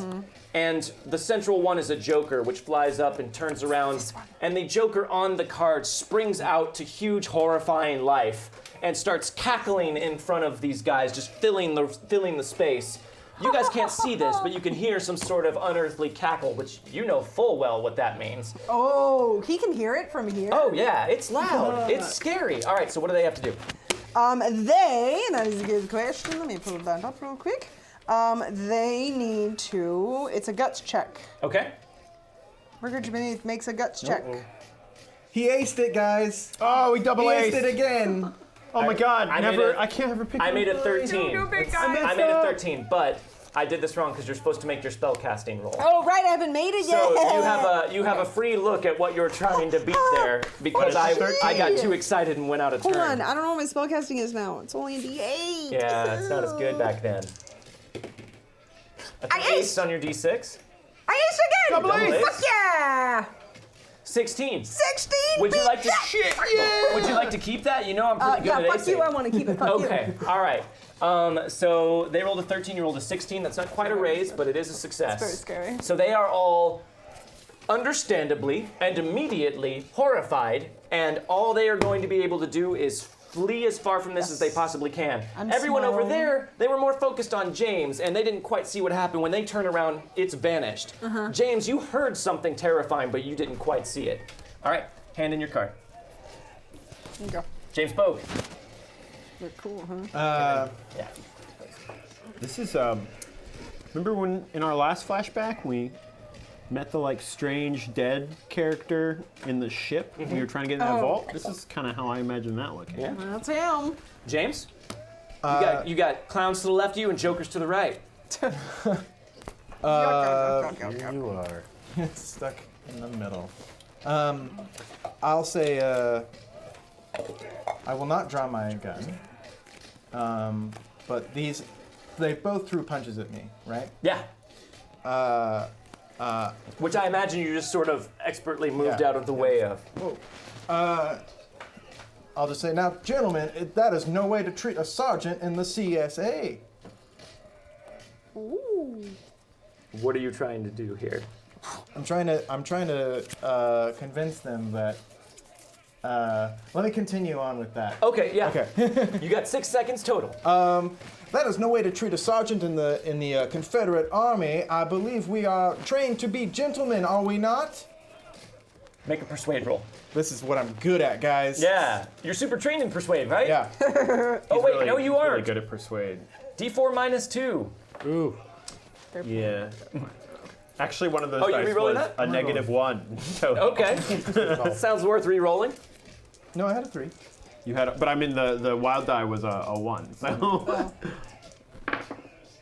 Oh, that's a Ace, 4. Okay, come on. Ace again! double ace. Get those aces! Okay, so that's a 9. 9. Okay. Minus 2. 2. Minus 2, so a 7. They rolled a 5. I'll spend a piece of cursed Spanish gold. Here we go. Watch this. Oh, you did do it! They kind of pause and they look at you a little blearily and they are sorry sir. Now you're gonna help us take this harlot out with the trash? Come on. A woman! They seem to have been they seem to buy that, but they don't seem any less hostile. Sure. Okay.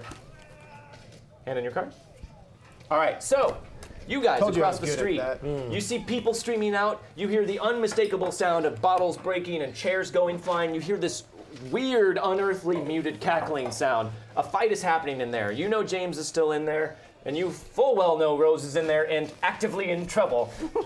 Okay, I'm gonna look at him, kind of put a hand on his shoulder, and be like, tell you what, I'll give you a discount. Just come with me real quick. And I'm gonna kind of grab his arm and like pull him to try and go towards the thing, because I know people don't know him. Sure. I say, just play along. I want to try and run over into the place. Well, hold on. We haven't dealt you in. I just want to see Sure. if you guys are Yep, both heading got it. over. Yeah, I would say I'm probably watching his reaction more than what's going on across the street. So if he's trying to go, He seems suddenly very agitated. then I probably will just follow and watch. All right. Okay. James Bogue. 8 of spades. Okay. Levon Valentine. This is your initiative card. An 8 of hearts. King of clubs. I'll take it. Queen of diamonds. Nice. Queen of Diamonds. And for the two. drunkards, 2-2. a 2. Oh, A it 2 of clubs. They worked. listened. Yes. All right. So first up is Rosaleen Byrne. So these guys are. You can just see it in their eyes. Their eyes are rolling like a frightened horses, and they are going to bolt. But you do see back over there. It looks like 3 people are advancing on you from the bar, and one of them seems to have a gun. Okay, well, so I kicked up a chair. At Yeah. this point, if they're running away, I'm going to flip the table over. They are no gonna- longer concerned. Like, you could get away from them and they're not going to attack you. They are panicked, so they won't attack but I'm you. worried about the guy with the gun over here. I see. Well, they haven't run away yet, so it's going to be hard. You can try and flip the table, but it's going to take you a strength roll to do it. What else is in here? Like, is Tables, there like a chairs. pole? A Gatling gun. You know, there's often a Gatling. That's what I want. There's 100% a pole. Yeah, can I duck behind said pole? Yes. I imagine it's a square We'll say the size. stairs are back up here and head up over there, Sure. so you can kind of duck into the I'm darkness. going to take partial cover, basically. Okay. And then I want to pull a throwing knife. Ooh, okay. And I'm going to throw it at these guys over here, because these guys are running away. They are running away. They are no longer even focused on you. So just so I'm clear, if I want to try to avoid like a vital hit in the body, that would be considered a called shot. That's a called shot. Okay, then I'm not gonna worry about it. Okay. Yeah, I'm gonna throw a knife. Okay, so at which one? This closest one here? Yeah, I'll throw it the closest one. Okay, so Good job not being the closest one. yeah, what is the range on your thrown knives? 3, 6, 12, so that's probably pretty far, huh? I think that's going to be in your long range. 1, 2, 3, 4, 5, 6, 7, 8, Yeah. 9. Yep. So you're at a minus. We're both looking at the camera for the. Yeah. You're at a -6 to make this shot. Okay then. Okay, so I pick up my knife. And, yeah, I will attempt to Well, do actually, this. you already have a knife in your hand, right? And it's not Mary or Yes. Scarlet. It's one of your throwing knives, No, it's right? one of my throwing Okay, knives. all right. So no penalty for drawing it. Okay. Just throw it at a -6. My throw Good is... luck. yeah, okay. Edmund, would you mind handing me one of them Cokes over there? It's Thomas now. Who are you talking to?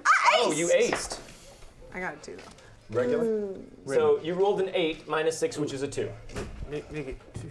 Make it 2. 2 Can Cokes. I- One for my friend here. Yeah. Oh, that's where it started! They used to have a friend. That's where the other Coke went! I want to re-roll.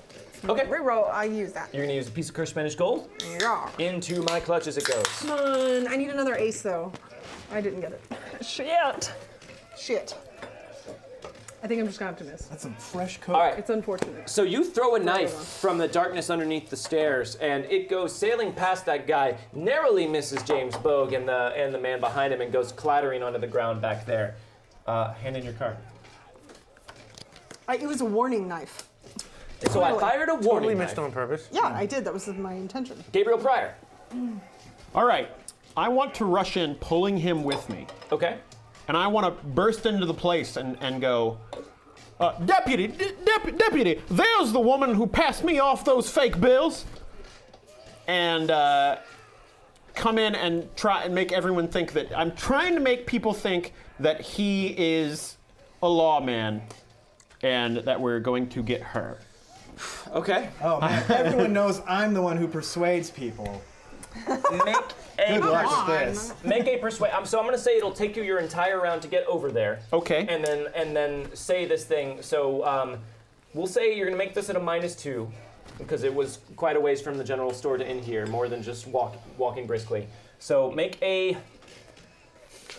general persuade roll.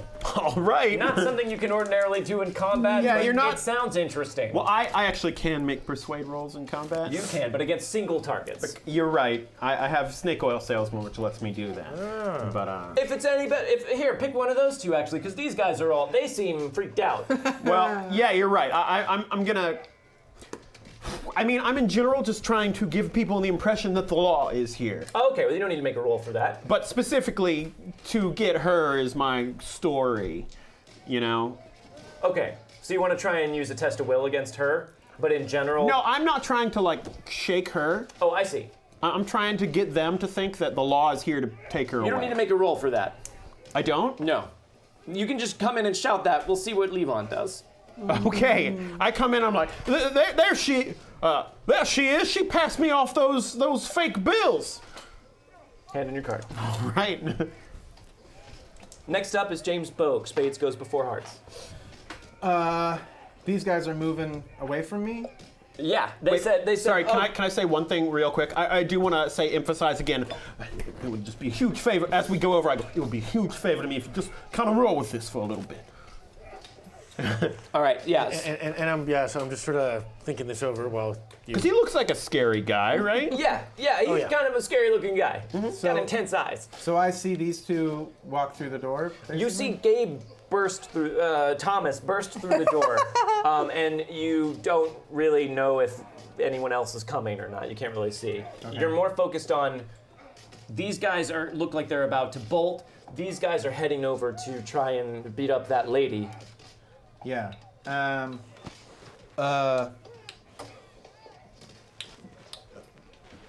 Gentlemen, may I impress upon you the nature of the South, and I believe 6 gentlemen do not need to rough up a lady, no matter how she may have cheated you or not.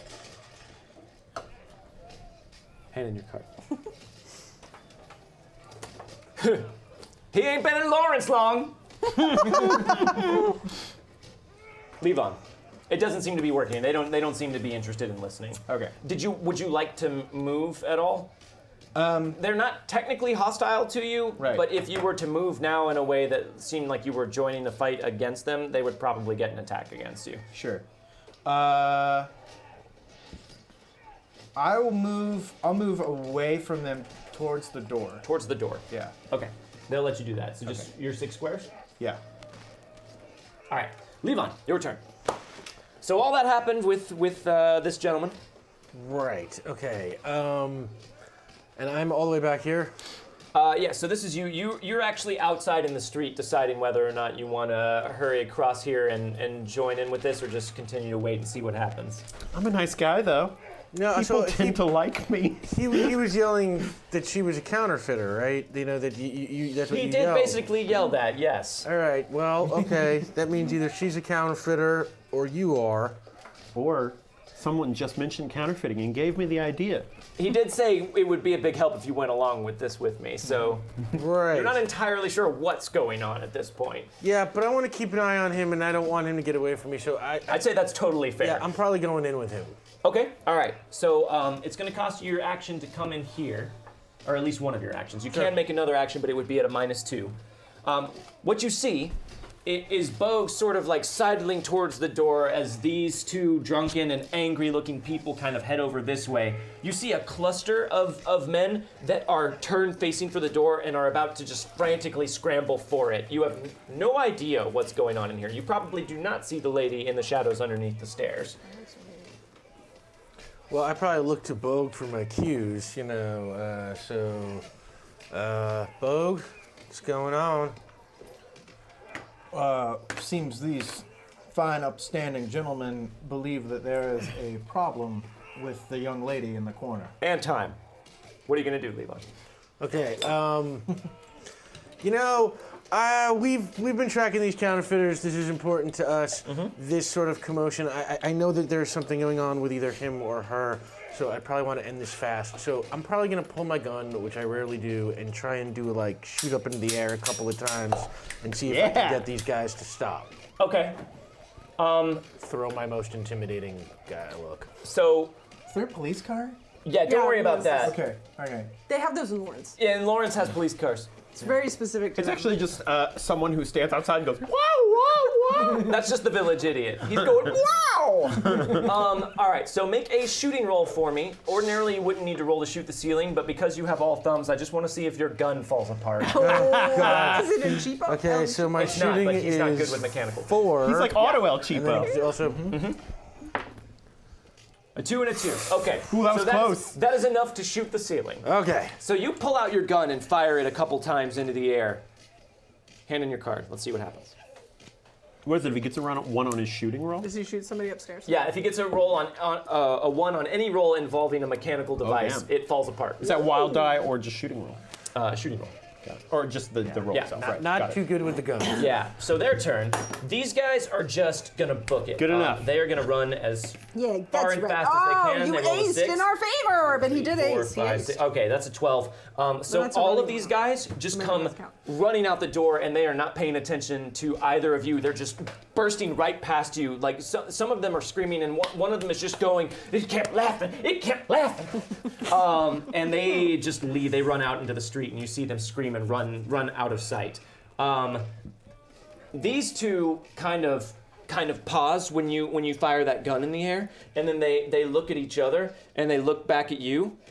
Since you have both announced yourselves as people with guns, you look like their immediate targets now. They kind of get into a stance like they're gonna rush you. They don't seem willing to stop. Is the roundabout thing here. James Bogue. That is a rules card that is not supposed to be in there. No, James Bogue. don't let him off. 9 of spades. Now you're the 10 ruler. of spades. 2 of hearts, I don't Rosaleen. want to. Queen of hearts, Thomas. I'm the queen of hearts. And a 6 of diamonds for these guys. All Two right, queens in a row for me. so Fair. Thomas, you're first. Queens. I still have to adjust a little bit every time you're like Thomas. Yeah. All right, I'm going to You have to try. adjust. I've had to remember to do that this whole time. I'm going to try and initiate a persuasion test of wills against them. Which one? I'll pick whoever's closest. Okay, this one. Yeah. I'll be like, don't worry, I've brought in the law. They're gonna take care of that cheetah over there. All right, make your persuade roll. All right. He's like, there's a cheetah in here? He doesn't really. All right. Ace, I Oh, aced on ace an on a 8. D8. So that's a 10, and I get +2 for my charisma. So a 12. yes. Wow, okay, and that's versus their smarts, or spirit. with I believe persuade. it is versus intelligence. Okay, smarts, yeah. They're not the brightest. Yeah, smarts, I think. Okay, that's a 4. Yeah, he fails. So, and you got a 12? He rolled a 4, so he fails. I rolled good. Yeah, he is shaken as well. Like he's like, maybe we shouldn't be doing this, but his buddy doesn't seem to be listening as much. Hand in your card, unless you want to move. I might move towards Rose. Okay. Yeah, we'll move you over there towards the end of the stairs. All right. Levon. Okay, so right now that guy. This guy was the one who looked like he was going to come towards you. Okay. And he seems to suddenly have come to his senses a little bit, but this one you can see has his eyes on Bogue and is readying to spring. It looks like he's just going to try and bull rush him to the ground. Okay, I want to just pull my hatchet and I want to throw it so that it hits like his foot and essentially try and staple him to the floor. You know? Ooh, okay, cool. That's going to be. Yeah. Called shot. That's gonna be a called shot to the foot. Yeah, let's try. And that's gonna be, we're gonna say a -4 altogether. I don't know what the thrown range of a hatchet is offhand, but that sounds good to me. So into this though. you're gonna make no guts, no glory. You're gonna make a throwing roll, Throwing, which is not a skill that you have. Oh, perfect. So it's a D4 and your wild die, D4 and that's gonna be at a -2, so it's gonna be a -6 altogether. However, remember you do have this that you can spend to add a D6 to a roll if you would like. You can also re-roll with Curse Spanish Gold. So let's see if this happens for you. Make it happen. So I could add the D6 now, or I would wait to Find see out what what you you roll did. yeah, first. okay. So that's 5. 5, so that's a -1. So you know what? I'll just make it a -4 because that's a really cool move. So we'll get rid of the -2 for. So it'd be it's a 1. So that's a 1. So you're definitely going to want to re-roll that. Now what you can do is you can add the D6 to it, Right. see what that does, and then if it's still not enough, you can re-roll all of the dice, including the D6 that you added. That's the way it works. Okay. So that would probably be the best way to do it. Just know, if you use that to roll a D6, it goes to me and I get to use it. You know what? No guts, no glory. I want you to do it because this is a cool enough thing Yeah. that I'm like, this is what fate chips are for, Add right? a D6. Let's do All it. right, D6. Yep. It's for doing movie shit. 3. 3. So that is a That 4. makes it a 4. That is enough. enough to do Yes. it. So you just kind of pull this hatchet out from wherever you keep it looped on your belt and just toss it up and just take it and just throw it spiraling across the room. And you can all hear this because it's gotten quieter in here. It just thunks blade first into his boot. And you can just see it quivering as it seems to have just attached his foot to the ground. And this guy just starts screaming. Much like that well-timed drag. Well done. The fight has gone out of these. Oh my God, my foot! Oh, Harold, he got my foot. He got my foot. It's attached to the ground. Damn it, Harold. Okay, I don't know if we should be messing around with these people. This other one who was shaken by Gabriel just goes over and just kind of kicks the hatchet by the handle, and his friend just screams in agony. What are you doing? He said, we gotta get out of here. And they look at all of you, and he kind of grabs his friend around the waist, and they just beat it out the back, just sort of hobbling out. Are you guys gonna let him go? I Yes. Yeah, I'll let him go. Yeah. Yeah, I just go to recover my hatchet, and I'm keeping an eye on him. Okay. All right. Yeah. And they leave. Everyone okay. turn in your cards if you hadn't. I want to come out from behind the stairs, and I'm going to go over to where I threw my knife and collect my knife. And while I go over there, just say, "Well, thank you for your help. They got a bit rowdy. You know what happens whenever they have too much drink in a place like this. I very much appreciate everyone's help here." Of course, Miss Rose. I'm sorry I pulled you into this. I came out of this bar and I knew the tensions were starting to run sort of high. Now, hold on.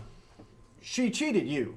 Well, I just happened to have a little bit of a run of luck, but I could tell that people were not feeling particularly good about it as I left. Well, my friend here, he's just a kind soul, and he likes to come in here and help out every now and then. I think he was just trying to make sure that I was all right. As one of the only people who didn't come in here a few cups already deep, I just happened to do a little better in thinking than some of the people here. I'm sorry I had to pull you in. Thank God you just mentioned that counterfeiting thing. It was exactly what I needed to help convince these people you were the law. I think it confused them. They think now that I'm some horrible kind of person, but I'm sorry. You know that the line don't come naturally to me, Miss Rose. No, yes, of course. But if you don't mind, I think I'm going to head upstairs. It was quite a ruckus. But we do mind. Is there something I can help you with then? Yes, you can shiny help my professor. friend, Shiny Professor over here. Thank you for the resub. Thank you. Thank you so much for the reset. Why don't we all sit down and have a drink? I believe you were about to talk to me about the Bible. Yeah, well, if you haven't been in Lawrence very long, you should know that when a situation like this happens, you probably don't want to spend too much time in the same place. I'm sure that Laverne is not going to be happy, and there could be real law showing up soon. Laverne kind of pokes his head up from behind the bar, and he kind of looks around at everybody, and he sees you two, and he kind of gives you a look of recognition, but then checks himself, and he sees you again and sees this guy standing next to you, and his eyes kind of narrow, and he says, "We're closed." Well, sorry for the trouble, Laverne. We will be on our way. Yes, and I'm feeling a bit shaken. I think I might need to go upstairs and lay down. We have a little, thing you can use to show that you're shaking. Oh, yeah, can I have that? I pulled this out and... Oh, she really is shaking. Okay, I'm sorry. Yeah, well, I have my cred here. You got a room here, do you? Well, yes, I do have a room here. Traveling together, are you? Oh no, I just know Miss Rosie because her beauty struck my eye when I came in. He's such a flatterer. No, this is where I work. It's not something that I hide, but I have been here for quite a while. That sheriff say something about a man and a woman? Yeah, he just might have. Sir, maybe you scalp hunters didn't hear me. I says we're closed. Oh, well, after you. Well, thank you, sir. I want to leave. Oh, okay. Thank you for coming today and for your business. Before he leaves, I'm going to say, well, again, thank you for coming to help, and I'm sure I'll see you at the usual time tomorrow. Of course, Miss Rose. For Bible sales talk. Yes, that's what I'm Yes, here for. That is some. So I imagine that we have some sort of code. Horribly. Yeah, I It was really completely good. agree. Sure. But we do. Everyone's a bit shaken up. They're typically much better at I this. imagine we do have some sort of Not code Laverne. because they have said enough and he has said enough for me to start. I mean, if the fact man. that somebody mentioned counterfeiting, I would've Everyone been like, here, I think, pretty much knows exactly what's going Yeah, on. At I this know for point. sure he's looking for me. So I would have used, that would have been like some sort of code of like, we have a place to meet, we have like a plan on how to get out of town, how to try to shake some people. Ordinarily, you would have a plan on how to get out of town. I'm just saying. There are extenuating yes, there are circumstances extenuating as of late. circumstances, but that would be, I would basically be going upstairs and trying to get shit together to at least go somewhere else. All right. Yes, Miss Rose, your room awaits. Yes, thank you, Laverne. I'm sorry. I'm gonna kind of like stumble, like I'm just really, putting on how tired and shaken I am after everything that happened. Laverne goes immediately to your side. Oh, thank you, Laverne. I'm all right. I'm all right. Sure? That was a lot. Lawrence is a dangerous place to be in these days. It is, Miss Byrne, and if it makes you feel better, I will go up to your room and I will sit watch outside of your door until you're feeling better. You are such a kind soul. I would actually appreciate that. I think those men are gone, but you never know here. That's true. Yes. All right, gentlemen, we're closed. I'm gonna go make sure Miss Byrne is safely abed, and then I will sit watch outside of her door. We may reopen this evening. It depends on how she feels. Miss Byrne, let's walk the gentleman here to the marshal's office so that we may report what happened here. Whatever you say, Bogue. Speaking of Miss Byrne, Shiny Professor would like to give their resub reroll Oh, to Miss thank you so Rosaleen Byrne. much. Oh. Thank you so much, Shiny Professor. Thank you, Shiny Thank Professor. you. All right, so Laverne takes Rosaleen upstairs, and Thomas, these two gentlemen are waiting for you outside. Rose is concerned. Oh, well, I have to say, I've started to get used to this sort of crazy action in Laverne, but where I'm from, people just aren't quite as hot in the blood. I'm sure, Mr. Fletcher. I'm quite sure. I'm sorry, I think you must have me mistaken for someone else. Make a persuade roll. I got a 5. And let's make that at a -2. Was that with my regular +4 though? Yes. So it's +2. So that's a 7. Okay. However, I'm going to re-roll it with my Oh no. I don't have a lot anymore. No. I don't get bonuses when I re-roll things with fate chips. What do you do? Son of a bitch. And I'll say, all you're really persuading them of at this point is that didn't catch you off guard. It's not going to change their mind about who you Yeah, are. I think they've figured it out. I'm not going to waste a fate chip on this. I wouldn't worry about it. He seems very cool, though, and you both notice that he doesn't seem to even flinch when you call him by his actual name. So now Edmund Fletcher. Could I, Right, guys? See what you did there? in the midst of this, can I ask a question about where or my room, the room I am? I imagine there's a balcony. And which way? There is not. Come here. on! No balcony at Yeah, there's the like Rusty that. Wire. Okay, there's a window. There is a grimy window, and calling Okay. it a window is doing it a Okay, favor. but which way is it looking out? The back of the building, as previously established. I am not making that up to be Okay. difficult. Overlooking the smelly part. Yeah, So- They overlooking- really thought hard about how they wanted to present this Yeah, building. the food How and sewage much? pit is your view. How much of a ledge is there of any kind, or like how far is the roof? The roof is not that far above this window, but there is no ledge, really. Since Laverne is at the front door of my room, I cannot leave that way. Well, and you could. He'd let you. He's not gonna keep you in your No, room. I want to see what's happening. Sure. So I want to figure out how to get onto the roof. Okay, you can just open the window and I'm gonna climb get out. on the roof with Do you my have knives. climb? Nope. Make a climb check for me. Okay. Don't fall into the food and Rosalind sewage dies, pit. falling into the sewage pit. Whoopsie! Okay, so climb. Oh, wow, that's gonna make for the most disgusting zombie game ever. Oh, that's a bad one. Because that's -2, right? That's a super Can I have failure. that? Can I have that? Okay, you want to Roll re-roll a with that two. piece of cursed banished gold? Yeah. That's an I ace. aced. That's what I wanted. 6. It's enough. I got a 4. -2 is a 4. So you open your window, although not with a degree of ease. It feels grimed shut a bit. window. But you kind of move some of the crust and just push it open. And it's not too hard to reach out and grab onto the roof and hoist yourself up. You are now standing on the roof of the Rusty Wire. Basically, I'm prepared with my knives, but I need to throw them at anyone. Make a stealth roll for me. Okay. 6. Ace! Pretty good. Yes, it is. An 8? 8. Yes, Success I can with a count. raise. Oh. All right, so you get down with your knife drawn and you creep out over to the area just where you can see down into the street where they are, and you look around to make sure no one else seems to be paying attention, but the street seemed to have cleared. And then you just keep there and kind of listen and wait. Okay. I don't know who she was. She is not on our list. However, if they are together, keep your eyes peeled because she Do I was... hear this? Are they just saying it in front of me? Yeah, we're saying. Yeah, they're saying it in front of you. She is not.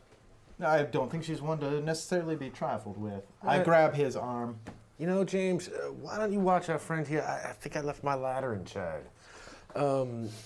So I know that... Ladder? Lighter? Lighter, Oh. his lighter. I left my ladder. I carry a ladder You with me. need that ladder. Levon's okay. trusty ladder. Yeah. If he starts to go on, I Yvonne's go, ladder. boy, I wish the two of us were together. I'll admit, I'm a man of God, but I've paid for a couple nights with her. It's my greatest shame, and all I can hope now is to earn a little bit more money so I can I can feel her touch one more time. I break down crying. All you should be hoping for now is that I don't smack you upside the head to shut you up. I don't understand why you have so much hostility for I me. said. Oh, J. Matthews. Thank you for the tip. All right, so he's putting on quite a show, but I think it might be a little bit too far for that to have as much of an effort as Thomas wants it to. Oh, Effect. Effect, yes. I think I know that they know who I am now, and Sure. what I am trying to do is make a scene. Okay, all right. but- Because I know that she's probably watching. Sure.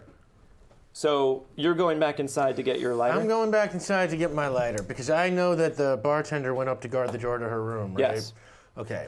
So I know that So there's. you break down crying, and this guy's just sort of like holding you by the arm and seems like impatient. And this guy just ignores you and walks right back inside. How many people are out in the street? Not a lot. It cleared out at the sign of fighting, and especially at the sign of gunfire. And what's happening? Where are they facing? You Is can James see is these paying- guys.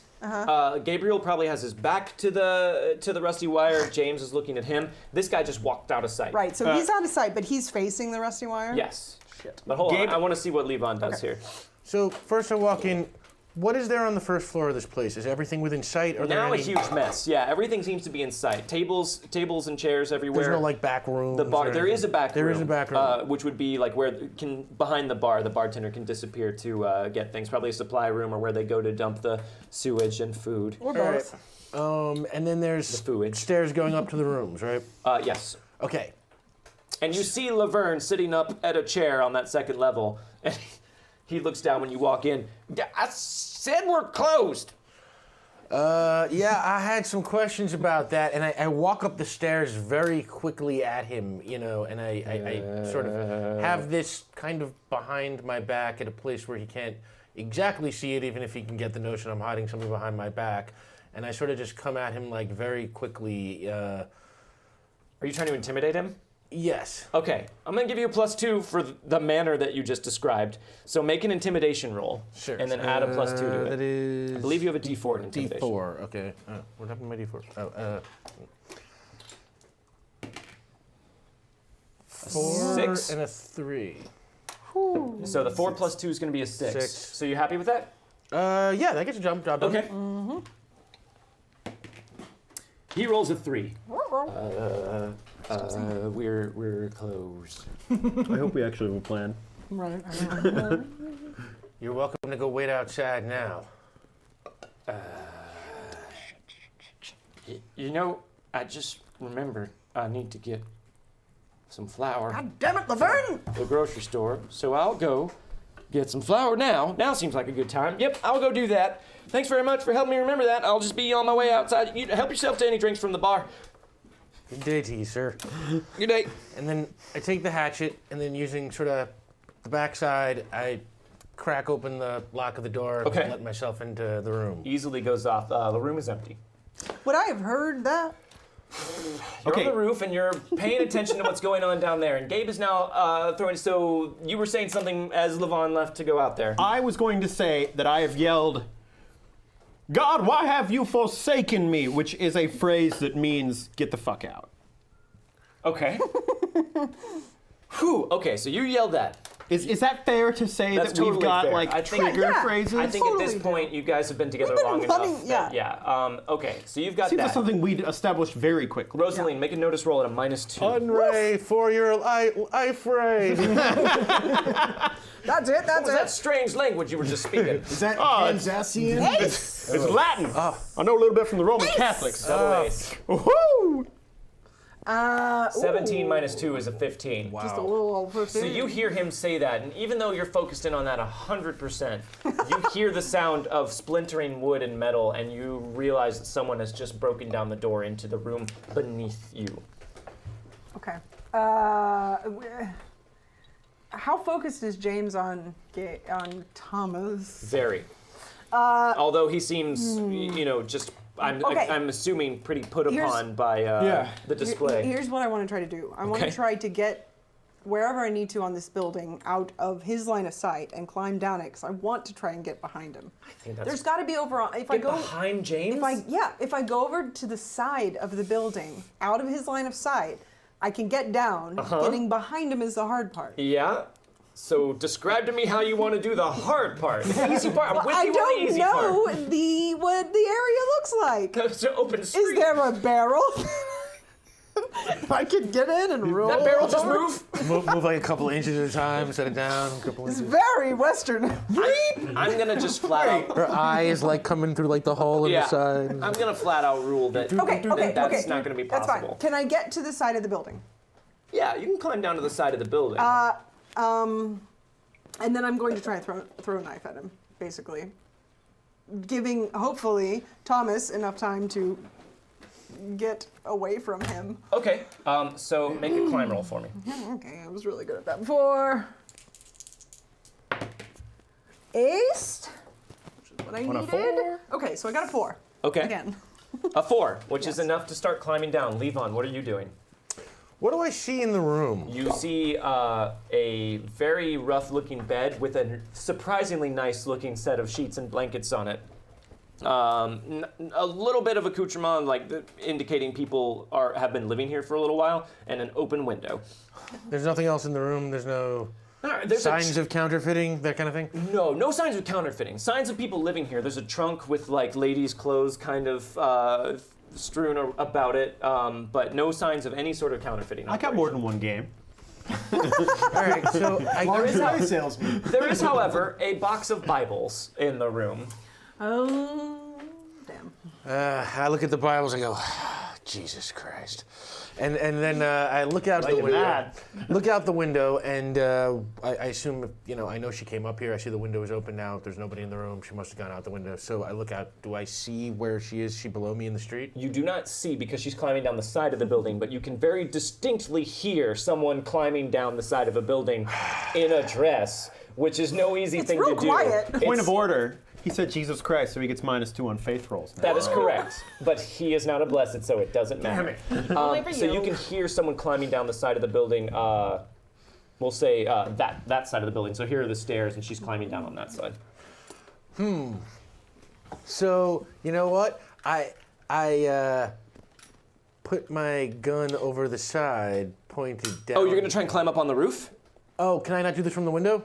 No, so the window looks out onto the back, so her window's like up here, and she's climbing down on that side of the building. Yeah, then I guess I'm going to climb up onto the roof. If I hear her climbing, I want to get back up onto the roof so I can see where Okay, she's so at. you do have the Sneak up climbing on skill, yourself. so make a climb roll for me. Yeah, my climb is 6, so I need another d6.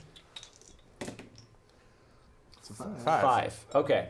Yeah. So yeah, you scamper out and pull yourself easily up onto the roof and just march right over to where you can see. So it's taking you a little bit longer than it would because you are wearing a dress trying to climb down. She's most of the way down the side of the building, and she's got a knife out in her teeth. Yeah. Like a pirate. Yeah, I do. Pirates had good And you can see her clambering down the side of the building with some difficulty since she is wearing felt weird. a dress and a corset. You're kind of like, oh, not a good pirate. This knife is heavy. All right. I want to... what do I want to do here? Well, I want to pull my gun, and I want to yell... she's coming down in an alley behind him, right? So he's out here. Here, I'll just do this to make it a little bit easier. He's out there with Gabe. She's coming down over there. Okay. And you're on the roof up here by the edge. All right, then maybe I yell down to her. I point the gun down, and I'm just... I think that's far enough.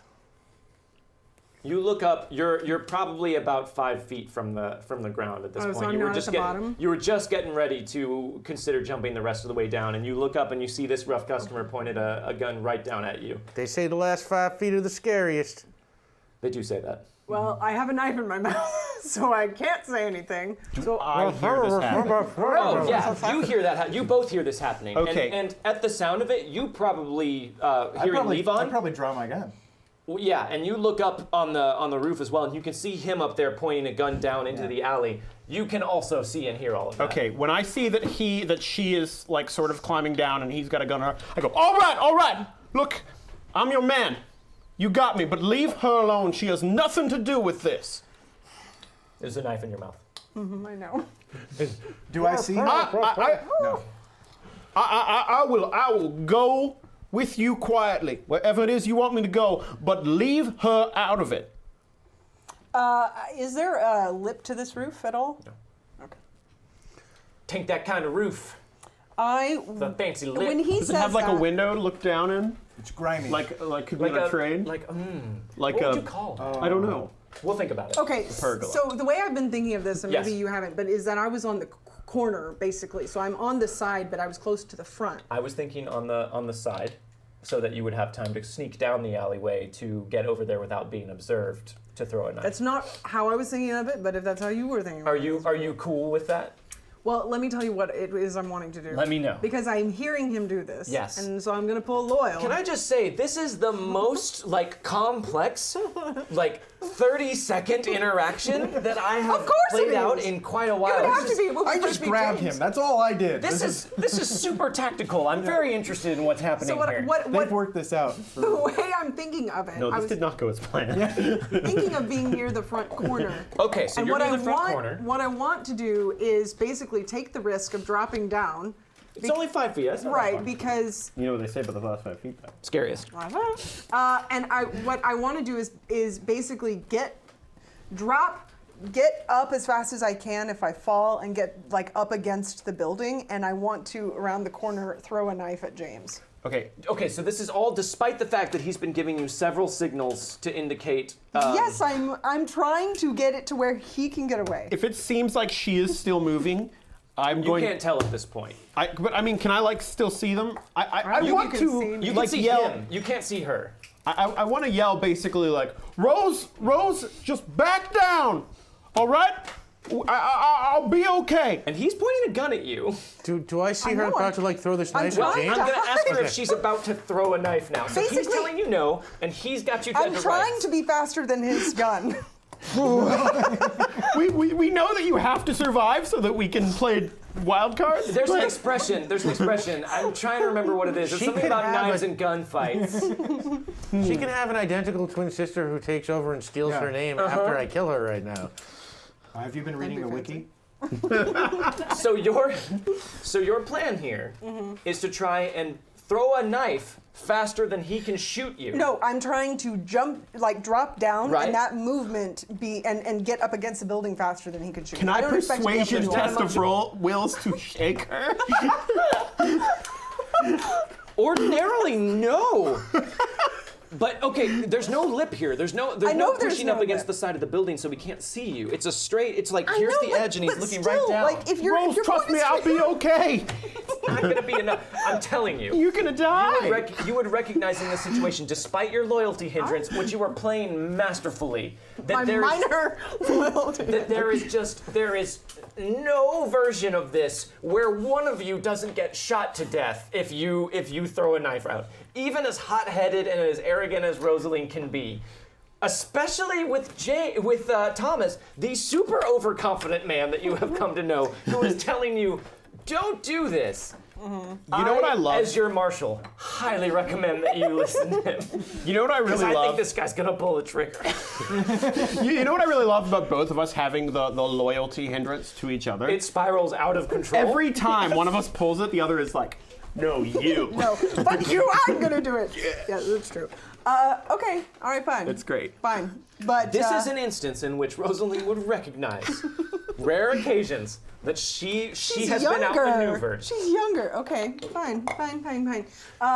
No, do it. Let's see. Please. There's always a chance he'll roll a 1 on all of his rerolls. Or that I wouldn't do it. It's true. If, Maybe he's a gentleman and he if would I never have shoot a lady. no kind of, if I have no kind of protection, then and he's yelling that, then I'll wait, because Okay. I'll just bide my time. I have better things to use to get after No, you I'll guys. allow you to stare balefully up at him. If Oh yeah, you'd I mean, I like. definitely do that. I would say something if I didn't have a gun in my mouth. If I didn't have this knife, then I'm not going to do that again because it hurt my teeth in my Yeah, mouth. yeah, that wasn't good. All right, so we're at one hell of a 4-way standoff here. I got her, James. You doing all right, Levon? Oh yeah, we're good. All right, just let her go, and I will not make any trouble.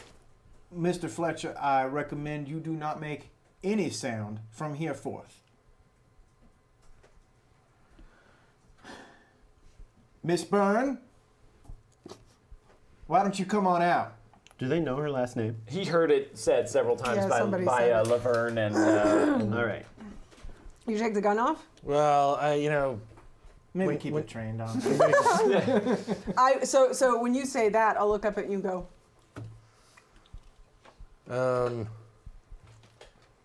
slowly.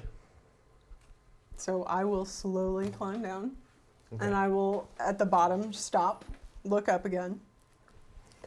In the street. I'll walk out to the street, and I'm going to gesture to the knife in my mouth. Praetor rejects. Oh, thank you for Yay, that. thank you for Oh. those. Hey, thanks very much. So you've got a gun trained on her. I've got a gun trained on him. Toss the knife, if you don't mind. So I'll I slowly nod reach at forward, her. and I'll throw it out. Our beef is not with you, Miss Byrne. It is with Mr. Fletcher here. I have to admit, if you have a beef with Thomas here, then you have one with me. Well, I am sorry to hear that, but he is going to pay for his crimes. You are going to be sorry for that because you don't know who you're messing with. Well, that may be true, but he's coming with me, and if you try to follow us, my friend up there will make sure that you do not. make a notice roll, Levon. My notice is 4, right? Some red shirt. Thank you very much. Red shirt, Thank you, Hey. Some Red Shirt. Thanks for the Summer tip. red shirt! Ooh. A 2 and a 1. You ain't noticing so good right now. Can re-roll it. Reroll. Do you want to spend that, or do you want to use this piece of cursed Spanish gold and give it to me? The difference, I use the Spanish gold. So this goes to me, so that's the obvious downside of that. But hanging on to these allows you to soak wounds as well as reroll. right, So they these soak are wounds. more valuable than these, although the handicap that comes with these sort of outweighs that. So it's your call. I just, Right, seeing know as you are a guest. I'm going to give you the Spanish gold because I want to save the wound soaking. Because Thank you very much. I have a feeling knife may come if your things are going to get. Yes, if a knife is coming at me, it's probably coming soon. All right. Oh, an ace. that's an ace. On the D6. Oh, that's another ace. And we have unlocked another token of plot armor. Oh! A third ace. Wow. Keep going. God, Yeah, keep going. Keep it going. Come on, go with the 4. And a 1. Okay, One. so 19. Good stuff. 1! 19. And thank you, some red shirt tipped and unlocked Yeah. another token of plot armor for the table. And I destroyed everything. So thank you guys very much. That's very Plot kind of you. armor. I like the sound of that. Guys, we almost got a peek behind the curtain. I know. And you rolled a It's 19 just tissues back there. on He your has notice nothing roll. written down. So I know everything. Here's what happens. Yeah. You hear James taking masterful command of the situation here. He's got Rosaleen and whoever this guy calls himself out there in the street. What you see, and James does not, is that there are a couple of unsavory individuals coming out from the shadows of a porch behind him, and they've got shotguns trained on James Bogue from behind. And you also see, because you rolled so well, another one a little bit ways down the street with the rifle pointed up at you. Okay. And you have an instant to react before it doesn't look now. It doesn't look like they're necessarily coming out to fire. It looks like they're kind of creeping up and maybe they're about to say something. But you see it happening before anyone else does. All right. Well, first I probably yell out to James. James at 12 o'clock or whichever clockwise I direction think they it are would be approaching. his 6. I don't. What? Is that a Civil War era? It's your 12. It's his 6. I don't really know what No, to do in your that other situation. 6 o'clock. Your other 6 o'clock. And then, wow, I got to get down there fast. I have a rope. Can I fasten the rope to something and kind of swing down to the street real fast rather than having to climb? Yes. Yeah, you can definitely do that. All right, I'm going to do that. All right, make an agility roll for me. So he shouts that out, and then, So you'll roll that d8. yeah, and he unspools a rope and just hooks it around a corner of the roof. So while he does that, go ahead and do this. 4. Okay. So that is enough to hook the rope around, and you just want to jump down Yeah, and I just bet kind of you- use the rope to swing down to the street. It's not that far. It's definitely within the realm of possibility.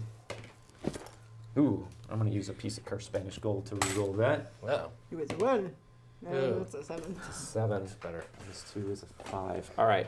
And as you're doing that, you hear a rifle shot ring out, and you see the rope above you just get split by a bullet, and you fall the rest of the way to the ground. You take 3 points of damage, or I'm sorry, no, it's a 3, but you have a toughness of 5, so that does not clear your toughness. So you just fall to the ground with an oof, and at that point, the 2 people behind James, who you have whirled around, I assume, to confront, you see 2 very dangerous-looking men with shotguns trained on you that say, now, I don't know who you folks are, but you should know that no one here messes with Thomas McGill before noon tomorrow. See, he's got a date to die. Who? You guys know exactly who these people are. Yeah. Well, this gentleman is not who you think he is, and he is wanted in several territories. I am a duly appointed hunter of men in the Kansas territory, and he is wanted. I'm sorry, I don't think there's much that's duly appointed about it. This man just came here and decided to claim the $800. McGill? Watch yourself. I'm just saying, you don't want to let an opportunity slide by. McGill, you ain't worth more than $50 tops. Now our brother, the Kansas Kid, now he's worth substantially more than that. And you both hear that, and you realize, yes, that's true. There is a bounty of $800 out on the Kansas Kid, and you put together from earlier what the Marshal said about the Diebold brothers, which didn't really make a connection then, but then you remember, since he's typically known as the Kansas Kid, really his name is Barrett Diebold. Do we know if he wanted dead or alive? Oh, he's wanted dead or alive. Now, what? What's his name? Barrett Diebold. Barrett. Now, Thomas, you done and went and made our brother very upset. And you damn well know that you are set to duel him tomorrow morning. And you ain't leaving town, are you, Thomas? Well, Are you gonna leave, Thomas? if it was up It's a to simple me, yes or no question, Thomas. Are you gonna leave town? I do not believe I will. I don't think you will. He ain't gonna leave town. Where is Barrett? Ooh, Miss Byrne. You know that as soon as Barrett is done taking care of your man there, he's gonna give you his full attention. Now, gentlemen, I don't see any reason why you need to get mixed up in this over whatever paltry bounty may be leveled on his head. I suggest you get out of town, let this man die in the morning. Hell, if you want to camp out outside of town, we'll throw his body outside of town after we're done with it, and you can take it back and get whatever you can for it. How's that sound? Fair? How many of them are there? 3 that you can see. that So 2 with shotguns that are behind James, and the one with the rifle away down the street, who you are pretty sure is at least a solid shot, since he cut you. You're still kind of like dusting yourself off and picking yourself up from the ground. Nothing that elicits more confidence than the GM saying, that you can see. Right. Well, I say that because you know there is a 4th Diebold brother, in addition to the Kansas Kid. Now our brother's resting up, getting ready for his big ordeal tomorrow morning. I recommend you gentlemen just skedaddle outside of town, and you can come in and mop up when we're done. We'll be on our way after this. Ain't nothing much holding us here now that Miss Byrne has turned down our little brother's marriage proposal. We may take her with us all the same. See, Barrett's pretty convinced that if he just talks to her enough, she might reconsider. And he can be really persuasive. Yeah, real persuasive. Gentlemen, I know I said I would come with you, but I would give you the simple recommendation of taking these gentlemen seriously. Well, I reckon we have bigger fish to fry now anyway. It does appear your dance card is full, Mr. Fletcher. That's good. We are owed 200 for this man. But 250 for our trouble would be something nicer. Maybe make us more inclined to just let them walk away. Barnabas, I'm confused. Do you think they're talking to us? I don't know, Zeb. It seems like maybe they are. I think they must have confused us with duly appointed marshals of the law. Right, that's what I'm getting from it, Barnabas. It seems very much like they expect us to pay them a bounty for someone who we already have in our custody. And also, that ain't the business we're in. So, sorry to disappoint you, gentlemen, but as we said, you can pick up his carcass outside of town a little bit after dawn tomorrow. He's worth nothing to me dead. Always wanted to say that. Oh, well, I am very sorry to hear that. I guess you've no reason to stay in town.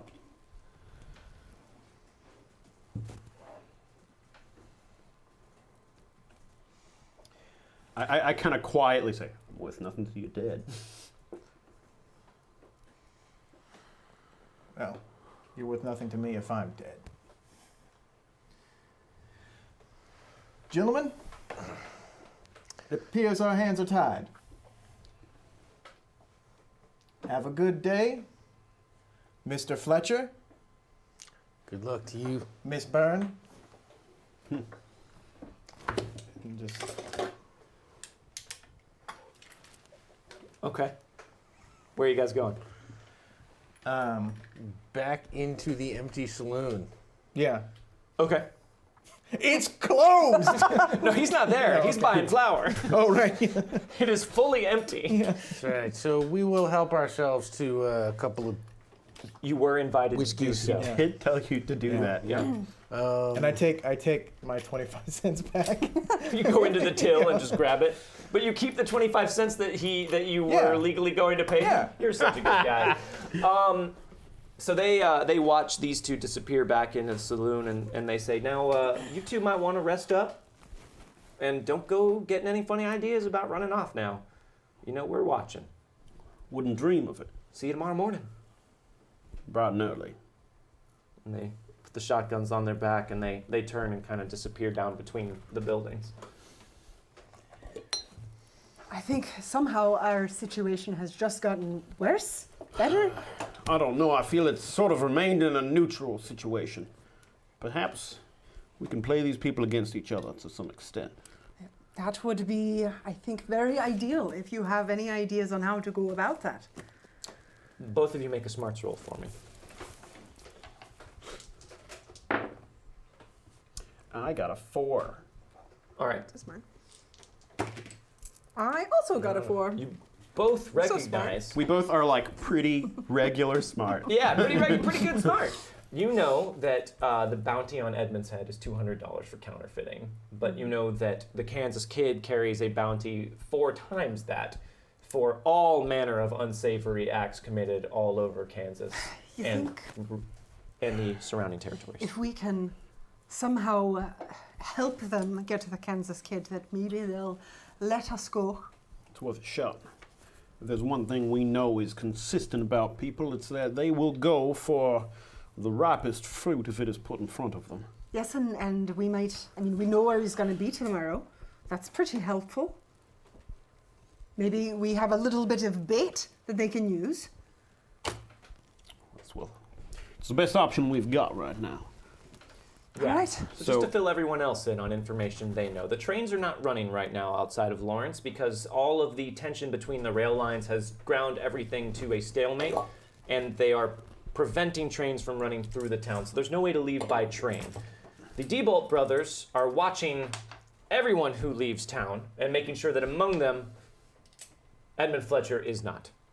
I've tried to get out of town, we've both tried to get out of town a few times by now. Yeah, and it's not working out for him. So right. where are you guys going? I think maybe back into I the... think we're going to follow them. It might be time for a little palaver. All right. Well, So just a minute or so later, these two come back inside of the Rusty Wire. Oh, here comes trouble. well, I did not expect to see the two of you again so soon. Listen, we might have something we can help each other with here. So you all are clearly bounty hunters, right? And you're here after Thomas. But We can say I'm Edmund now. I believe all the chips are on the table. I suppose so. But there's a better price on someone in town, which I think you might have heard his name. And if you are as good a bounty hunters as you clearly seem to be, then you would know who the Kansas Kid is, yes? Look, you know I'm a small fish. I passed off a few fake tenors. Well, we know where he's going to be. We know a bit about him. I've spent way more time with him than I would have liked. So I think we can help you, but we'll only do it if you let Edmund here go, and myself, of course. Well, there's nothing sweeter than a bounty that they want dead as much as they want alive. That Not to does mention, if you're the people who take down the Kansas Kid, you'll have a little bit more than a small reputation around these parts. He's been a rather large, looming shadow over Lawrence, Kansas for quite some time. Or like an arrogant little cuss that's out to prove to everyone who looks at him sideways that he is the best man at everything in town, but he tends to go way too far with it. What I see is $200 sitting in front of me. Wouldn't you rather have 800? Yeah, what I see is bait. Right? You You've tried got- to walk out of town with that $200 a couple minutes ago and it didn't fare so well. What worries me is that shot with the rifle and 2 shotgunners. Well, you seem to be pretty fancy with your gun there yourself. Don't you think you could take him out? You haven't even seen me draw it. No, but, well, you did. You put it up. I saw that. I put it back. Yeah, also, I'm Shimmickson, trying thank you very much. Shimmickson, thank you very much. Oh, thank I'm you. trying Hey, to thank you so flatter much. you as well. Look, flattery will get you nowhere, Miss Byrne. Are you sure about I that? am rugged. It's done pretty well He for has me rugged so looks. I have rugged looks. All right, look. Two of you came here to find me. I'm trying to leave with that $200, but I'm telling you right now, getting me out of town, that is not a nut worth cracking. They will have you dead as fast as you can snap. You both know the modus operandi of the D-Bolt gang. What happens is the Kansas Kid challenges someone who looks at him funny to a duel. Hey, thank you. Sub-Zero par. Hey, thank you. Thank you for the tip, Sub-Zero pop. If they refuse, his brothers kill that person. If they accept the duel, they are killed by the Kansas Kid.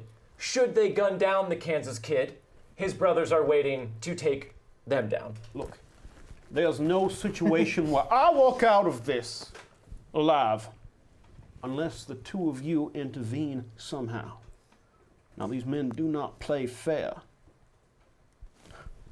I myself, I am obviously one who is willing to play a bit of a game, but I think that both of you know that if you do not take him out and I end up dead, you are just walking out with less than nothing. You've wasted your time. I would have rather wasted my time than my life, Mr. Fletcher.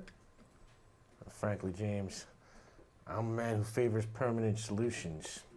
And if I could put the Kansas City Kid under the hatchet for a little bit, I think that might do a lot more good for the people of this area, for our wallets, and frankly, for my clarity of mind than bringing in this small change. I think you should listen to your friend here. Quiet.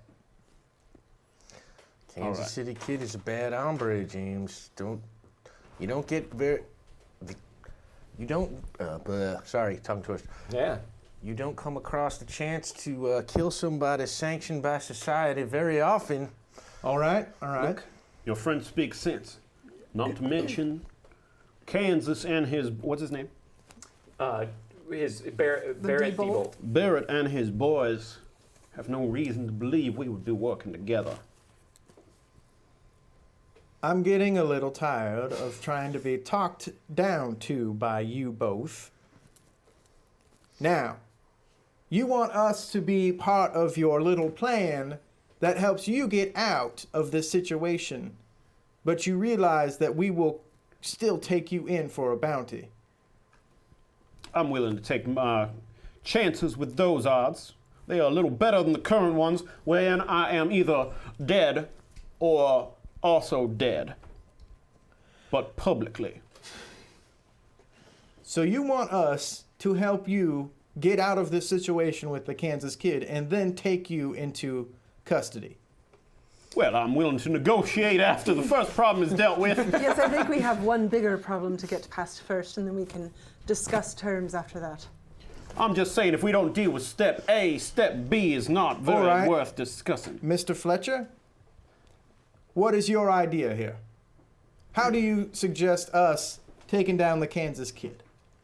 Man, this would be a great time if this was a movie or a TV show to just wipe away from this. Like, here's my plan. Just and go then just there. see it like knocked into effect. But unfortunately, we can't do that because we all have to know what's going on. In fact, so. if this was a movie and we discussed our plan, it would would mean fail. it has to go wrong. 100%. And it may still, because I sort of count as the audience's sense of Then dramatic stop irony. listening. Okay. All right, I'm going to the Earmuffs, bathroom. GM. Earmuffs. If you guys also go to the bathroom, we can not discuss our We can all plan. go to the bathroom at once. I don't think so, Mr. Fletcher. So what is the plan? Well, I say we've probably been trying to figure out a way out of this for a while. Yes, and just real quick, just to put this out here, $800 at that time period. Hey, Thank you very much for the tip. 1186. Good year. It was a very good year. $800 at that point would be roughly equivalent to $21,600 in modern day money. So that is nothing to sneeze at. I very quickly tried to claim was on my head to see if they would fight each other. Yeah, they knew though that it wasn't. Yeah. Well, I imagine too, I don't know how much time we've had to try and figure all this stuff out, but we would also be, So this happened today. oh, You have been seeing the Kansas Kid as a client for a while. He became a bit obsessed with you. Right. Wouldn't leave you alone. Proposed marriage. When you turned him down, he followed you, figured out your relationship with Edmund here, and immediately called this guy out. Mm-hmm. That happened. today. earlier today. Okay. It's been a busy day. Yeah, we've been very busy. And that has been largely the final bit that was driving people out of town. Like, not only are they dealing with all of the railroads, now the Diebold brothers are in town along with the Kansas Kid, and someone's going to get murdered. Okay. Well, okay. So he's done this before, right? In this town? Not in this town. In other towns. but- He's told you at length. He's told you Right. all about his escapades. I know his MO. We know his MO. Yeah. So we would probably be able to, tactically guess at where his brothers might place themselves during this fight. Yes. In clear, Which intimidating means view. that we could set traps if we have people who know how to do that. Here, I have an idea. What if I'm all we ears. set something up? I don't know if we could manufacture fake blood somehow. But if you guys there are a wide variety fire of tinctures available for sale in the general store, including a completely non-narcotic non-narcotic food-safe dye. dye. And it's definitely red. It is. What if I show up at the appointed time? Looks different on television. A gunshot goes off and I fall to the ground. I mean, that could maybe draw them out. True. Because he would think one of them jumped the gun. They're unlikely to shoot me, so I could run out and play it up as well. Are they? Yeah, I think they are. Oh, He likes her. interesting. Yeah. I would take that bet. They're unlikely to shoot is us. So maybe what we should do. If you could draw them into the middle, it would be easier for you guys to take them from the sides. Well, it seems to me if they thought the two of you were getting away, they'd probably leave their positions and go running to chase you. Well, I think they're watching us. Yeah, Come. Are they watching us right now? You can't see them, but Because the they're- impression, the very clear impression they gave was they're keeping a very close eye on him. I'm sure if you made a high enough notice roll, yes, you would see them. Thank you very much. Had to even that out. Thanks for making it all clean. And it's pie. And it's also pie. Oh. So much better about that nice even number now. What fun. So what's the play? We send you out, you die on the street. Fall to the ground. She's shot down before my time. Certainly won't look good for Barrett. Barrett. Yes. Oh no, you also tried to even it out. There's a it's war uneven going on again. now. There's a one. Thank you very much. There's a war going on out there Oh, somewhere. guys, we have unlocked the final story tier. Oh my goodness. But I'll tell you more about that later on. Thank you guys so doesn't much. sound- Yeah, thank you. You guys are amazing. Yeah, assuming that's a good thing and not a bad thing for us. Well, it won't happen in this session. Okay. You, either you have any tactical experience? You were a veteran. Yeah. Were you in the? I don't know, Levon. It seems like you might try and stay out of any sort of war if at all possible. Yeah, no, all my experiences are I am very much a loner. I learned just riding alone, fighting alone, all that stuff. I came up Not the a hard way. joiner. Yeah. Not a joiner. All right. Except now. James is the best friend I've ever had, and I've only known him for, a week. A week. Seems to me we might have a numbers issue to get through. How many of these Deepbolt boys are there? Well, there are 4, not counting Barrett, the one who's called There's him out. Barnabas. There's Ethan. There's Ethan. Tim. And there's Zebulon. Whoa. Bonnie, Ethan, Tim, and Zeb. And then there's And Baron, then Baron. the youngest.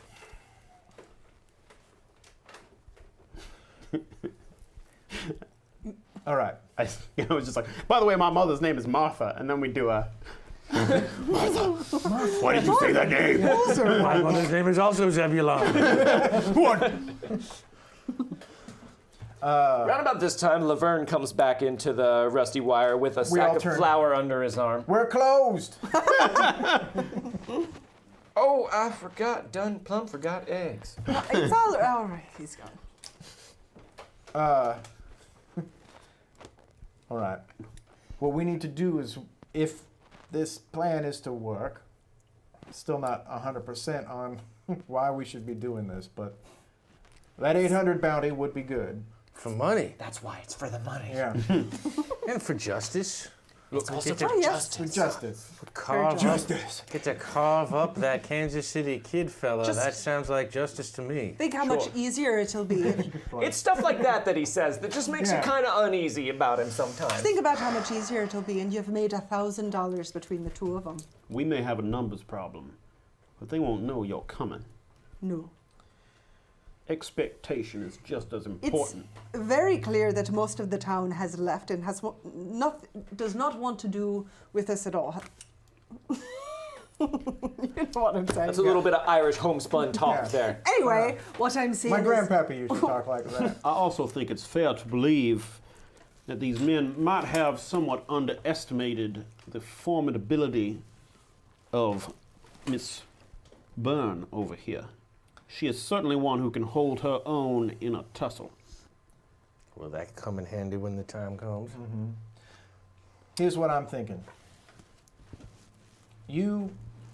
If you are set up as bait, as it were, and draw out the other Deadbolt boys, if you know where they might be, you and my friend here could maybe take them out beforehand. Even if you could get just one of them out, it would even the odds a little bit. I do prefer slinking around to a straight fight. Look, Lawrence is not that large a town. We'll be meeting in the middle.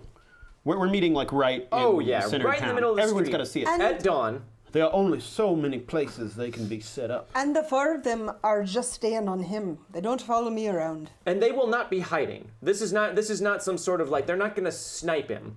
They're going to stand there and watch. And if it seems like he's getting the upper hand, they're going to take him out. Even rifle happy? Look. Well, Yeah. okay. So, rifle guy's way down the street, right? That's where That's where he was. he was. That's where he was now. We'll be doing the high noon thing, right? Yeah, they're just going to be on the front porch, just in between the two of you, basically.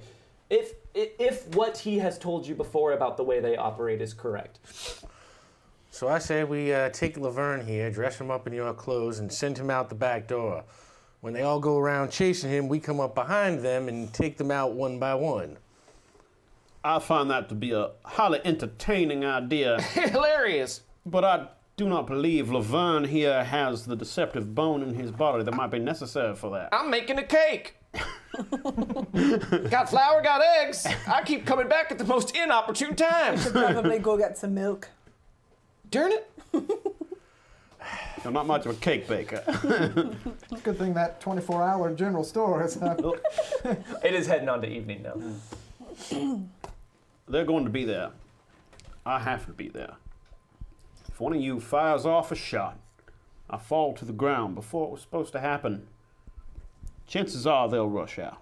Now, how exactly things happen from there, I can't say for sure, but having the two of you ready for such a situation along with Rose and myself not as incapacitated as I will appear to be, I believe we at least got a shot at this.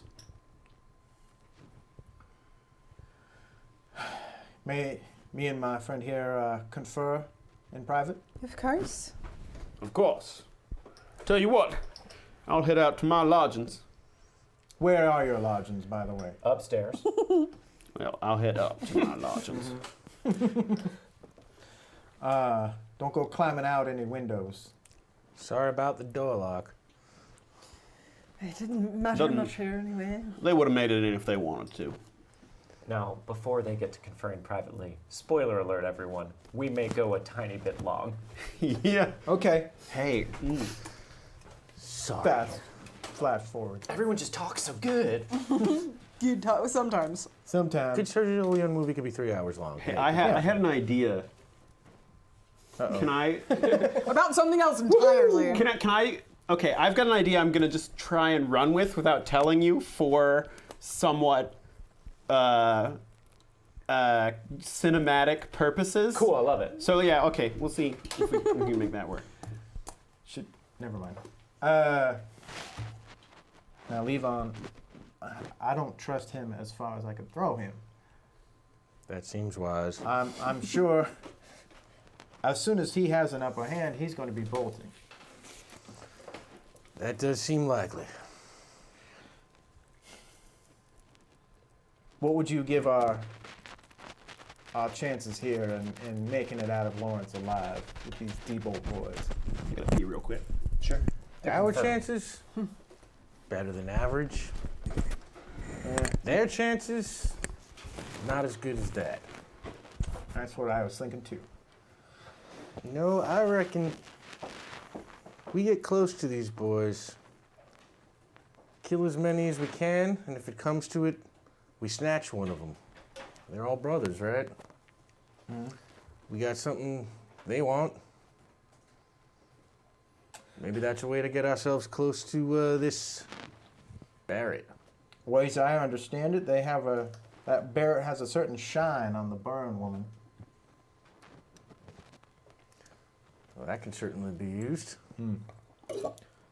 I feel like she can handle herself in a fight better than the other one can. Well, What I'm saying is we should probably set her up in a position so that she can kill him for us in exchange for us letting them go. sure. Yeah.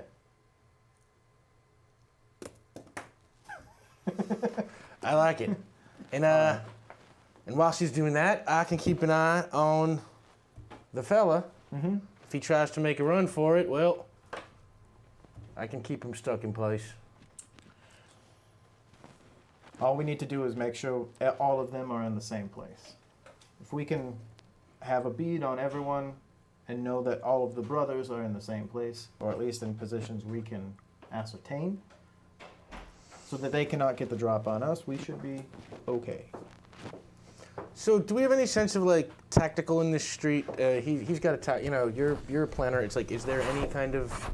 I mean, it's pretty open. It's a pretty straight shot Main Street style affair.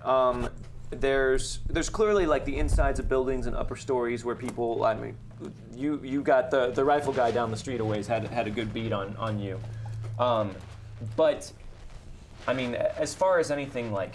You could be up on top of a building, you could maybe try and find your way into the top floor of a building somewhere, but without knowing exactly where everyone's going to be, it's hard to know exactly where you should set up.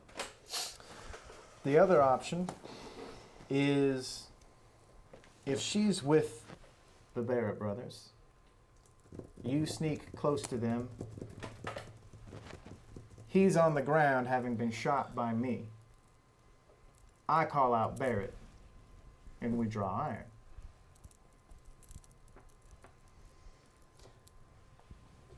And then you gotta beat him. Yeah. Worth a shot. I'll be real. I have ideas, but I can't figure out how any of them end up with Bogue not Bogue deciding to continue to work with me. I don't know, guys. I kind of like that last idea Bogue just had. Whatever you say, Bogue. Well, he still kind of doesn't like you, so. It's all stemming from here.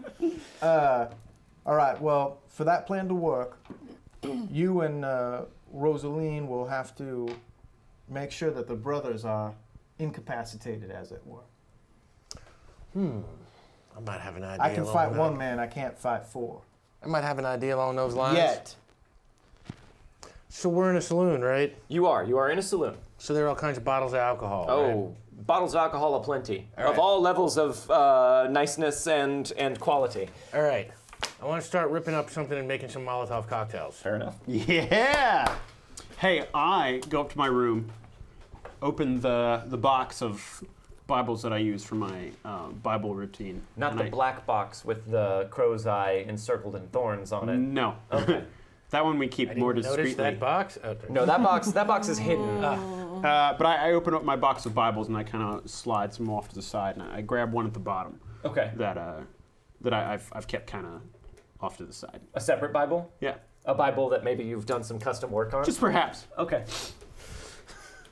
Written a few extra passages in. Uh-huh. That's what it is. Okay. Or maybe removed a few extra passages. So here's some other bit of information that you guys know that you probably would have relayed.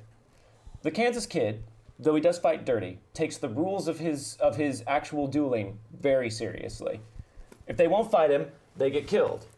If they kill him, then they have to deal with his brothers, but that's beyond his concern at that point. But while he lives, he's there to prove that he's the best at what it is he does. And you know that for a fact about him. Okay. Okay, so to expedite things, what is you're making Molotov cocktails, no problem. Ripping up bits of like random like dish rags Yep, and stuff just behind the bar, Soaking them in moonshine and getting my flint ready to no strike. problem whatsoever there. Throwing them accurately might be a bit more difficult. I assume but I if got to you- roll for that. Yes, yeah. but if you can get close enough, it'll be easier. Your plan is to go along with his thing where he gets gunned down mysteriously in the street, which is a ruse to make the Kansas Kid think that one of his brothers jumped the gun. Right? Also, just to kind of create chaos. Create you know? chaos.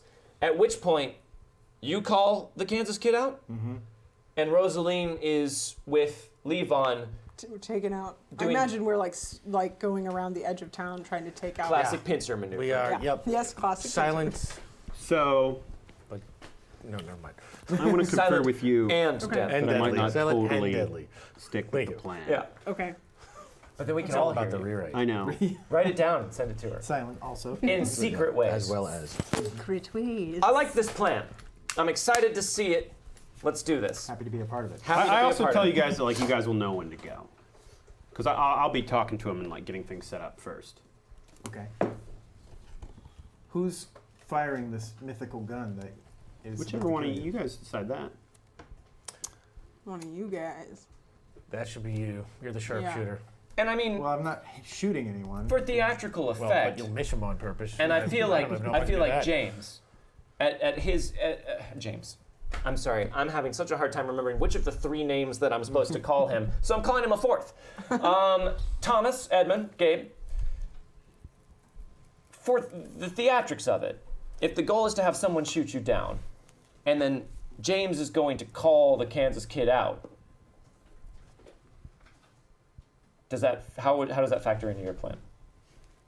He's gonna call him out, like actually like go for duel rules. Yeah. Going on. I don't know. So chips on the table with people, I think I was going to kind of throw the plan to the wind when we actually got there a little bit and let chaos be my ladder to potentially try and get away. Lighter? Yes, chaos be my lighter.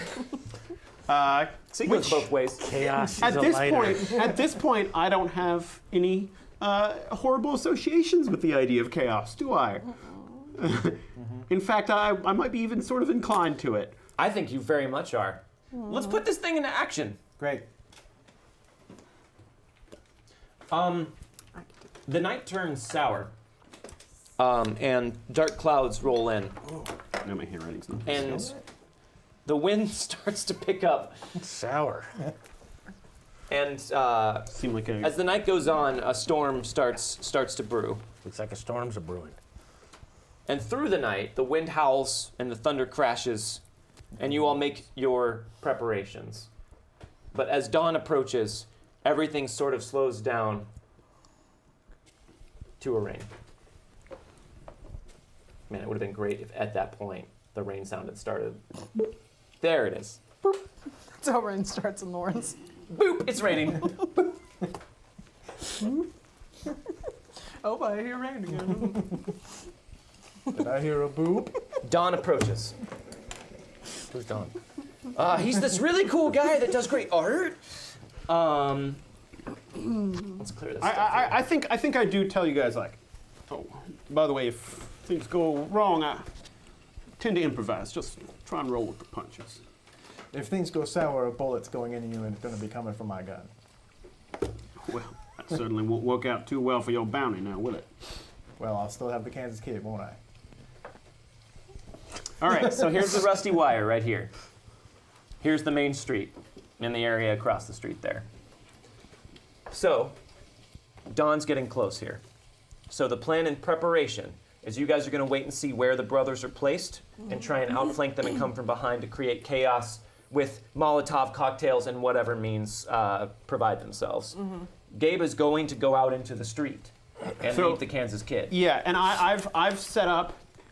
I'm going to come out with a Bible and like request to be able to read one last passage to like settle my soul before we go out. And there's a word I've said, which is the like cue to fire and knock me down. So I guess we've got some sort of thing so I can fake the thing, right? Amen. Yeah. Yeah, I'll say amen, right? Yeah. And that's the like go for it line. Okay. And then And James, where are you going to be? I'm going to be... Is there a crowd forming at all? Oh, no. No crowd. No. No crowd. But the brothers are, like, out? They're not yet. It's not done yet. This is just where you're planning on being. I'll be in an alleyway or something like that, kind of off to the side Of the rusty wire? Yeah. Okay, so I'm going to put you over here. The rusty wire is here. It's essentially happening in front of the rusty wire. Is that? Yeah, I mean, that's where Gabriel's going. Wherever Gabriel ends up waiting Yeah. is probably where they're going to at least have to come near. So Gabriel will be out in the street, and then I'm assuming Rose and Levon will be inside the rusty wire trying to keep an eye out on the street to see what the lay of the land is. As light starts to crest over the plains, the rainy, dark, dim, hot and humid plains of Kansas. And I stand out in the middle of the street. Yeah. And I'm holding the Bible and my gun. You see down the street from this direction, the arrogant figure of the Kansas Kid comes striding down the street, followed not too far behind by all four of his brothers.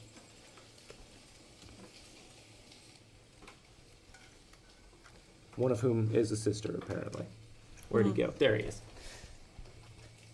Who post up just behind him. Oh, all together, huh? Oh yeah, they've got their shotguns, they've got their rifles and their pistols at their belts. So they're in front of whatever buildings across the street? Yeah, they're just standing under the awning over there, basically standing out of the rain. But the kid comes walking right down the street. Rain's running down his face, but he doesn't even blink. He says, McGill! I didn't think you was gonna show. Thought you might have tried to run away. And I thought my brother was gonna get to gun you down in the back Barry, as you fled. You know that that's not a worthwhile pursuit. You know, I don't like to go by Barrett. I prefer the Kansas Kid. Kansas Kid. Look. How'd you like me to address you, Thomas? I was thinking dead meat, but I'm open to suggestions. I believe you are in charge of this situation, so whatever it is that makes you most happy. Now look, I simply have one request. Ask it. I'm not much of one with a gun, so there's a pretty good chance that this might be my last day here in Lawrence, Kansas, or the fine Confederate States of America. Well, I must admit that doesn't put a lot of energy in my arena as far as the excitement level of what's about to happen. Well, but please continue. I will do my best to give you a good back and forth before I go down. But first, just please, you may not be much of a man of God, but I would appreciate if you would indulge me if I could set my soul at rest before things go down. Please. I'll place my gun on the ground. I would just like to read a passage of the Bible to you before we begin. Can you grant a man a last request? So he watches you put your gun down in the mud, and just, you know, hold out your hands pleadingly with your Bible, and he looks back at his brothers. He says, "How about it? What do you think? Should we see if we can get a little book learning today? Maybe hear a nice passage about salvation and whatnot from Mr. McGill before I murder him?" Sure, why not? Let's do it. I'm feeling generous. So I kind of want to walk closer to them. Okay, so as that's happening, you guys now see where they've posted. So what is it that you guys are trying to do? Well, So there's a couple buildings across the street from the Rusty Wire. Both of them are kind of squat one-story establishments. There's the general store, and then there's some sort of like is there barber. like a? So this is the main street, but there's got to be like some other streets too, right?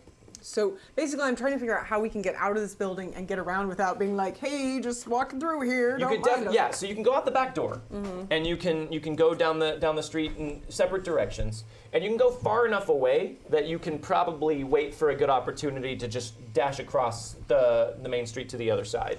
Now, can we come up behind these buildings on the other side of the street and Yes. essentially come through them from the back? Absolutely, towards- there are spaces between the buildings. If you can just the challenge is going to be getting far enough away that you can dash across the street without being spotted, and then you can come up back behind and get behind them relatively easily. But it's going to be real hard for whoever goes that way to not be spotted by the Kansas Kid, who is Right. looking down the street at Gabriel, unless you both want to go the same way around I think him. at this point we might go the same way because Because they're all in a group, right? Yeah, they're all in a group. Okay. Yeah. So you guys are going to be trying to do that. So we'll say at this point, you guys are heading for the back door and heading out back, and you're heading down the street that direction so that you can find a good time to come back around. So that's what you're doing as Gabriel begins to approach. What are you doing, James? I've got my gun ready, essentially, and I am. I've got my rifle is up against the wall of the Rusty. I guess I have my rifle at the ready. My gun is still at my side, and I'm ready to pull the shot essentially, and then I will walk. So you're just out. waiting for the trigger word. Yeah. Okay. Ivan, did you have a question? No, I'm all right. All right. So Gabriel, you're approaching. I come right up to him, or as close as they'll let me get. Not super close. But close. The closer you get, the more they start to raise up their shotguns. I hold my hands up. I'm making it clear that all I'm holding is the book.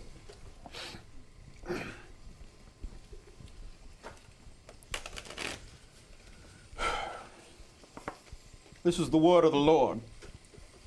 And God so loved the world that he gave his only Son, so that whoever believeth in him would not die, but would have eternal life. Amen. It's a trigger word. Trigger word James is just like- amen. Nothing. No. You guys just don't do it? Fine. Fine, fuck you. While he's reading his prayer, I do it slowly and I kind of draw it out. Sure. while he's reading his prayer, it's like I assume we are now waiting for our chance to run behind this Yeah, guy. We yeah. sort of You guys crouched have made it behind down. some kind of building over there. Yeah. So you guys are around the side of the building that's right next to the rusty wire, basically. And you're kind of crouching, looking around the corner and waiting for your chance to just run across. You're not so much worried about the Kansas kid, it's more his brothers that you're focused on. While he's coming to the end of his prayer, I want to set the rusty wire on fire. Okay. Crazy. I essentially want to, throw the Molotov cocktail in from the back to set the building on fire so that they look this way when we run that way. So basically, you want to have started the fire as you left the rusty wire, so you could go that Basically, way. I'm like just waiting to toss it as I'm hearing the end of his prayer, so that like the fire will start spreading as he's firing his shot. Yeah. Yeah. We'll say we It's, got so it out of right now, you guys are too far away for you to light it on fire. we're too now. far away for that? Yeah, you guys have crept down a ways. But if you wanted to start the fire before you left it, so that by the time you got far enough away, it would start to become visible.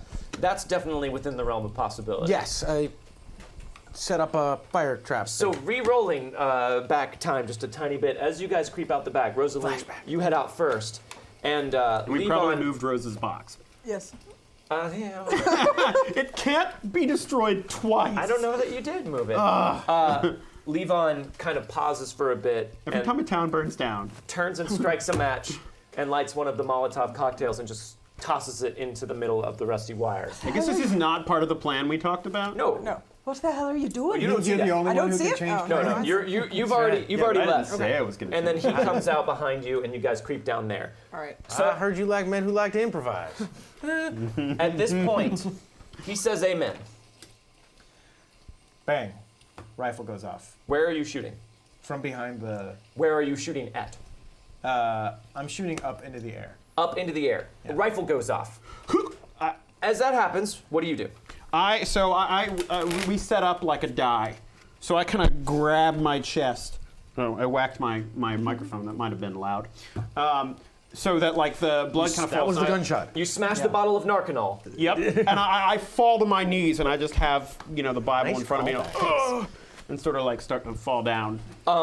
They all kind of freak out and duck down and grab for their guns. As that happens, they notice smoke and fire pouring out of the front of the rusty wire. There's no better time than this to probably get across. They seem super distracted by the fire, and they're looking for the shot. They can tell it came from that direction. I'm gonna get across. James, what are you doing? I yell out still from behind. Barrett Depot. I hear you're the fastest gun in Kansas. All right, and then you guys are running across. Yes. Make a stealth roll. Make it at a +2. They're wary, but they're very distracted by what just happened and the sudden fire. At a +2? At a +2. I aced on both my dice. Double ace, and you aced on your nice D8. too. Nice on my 8. So 11 +2 is a 13. 1, but 9 plus plus 2 2 is an 11. 11. Okay, successes with raises. Okay, so I'm gonna give them a chance Lots of to raises tonight.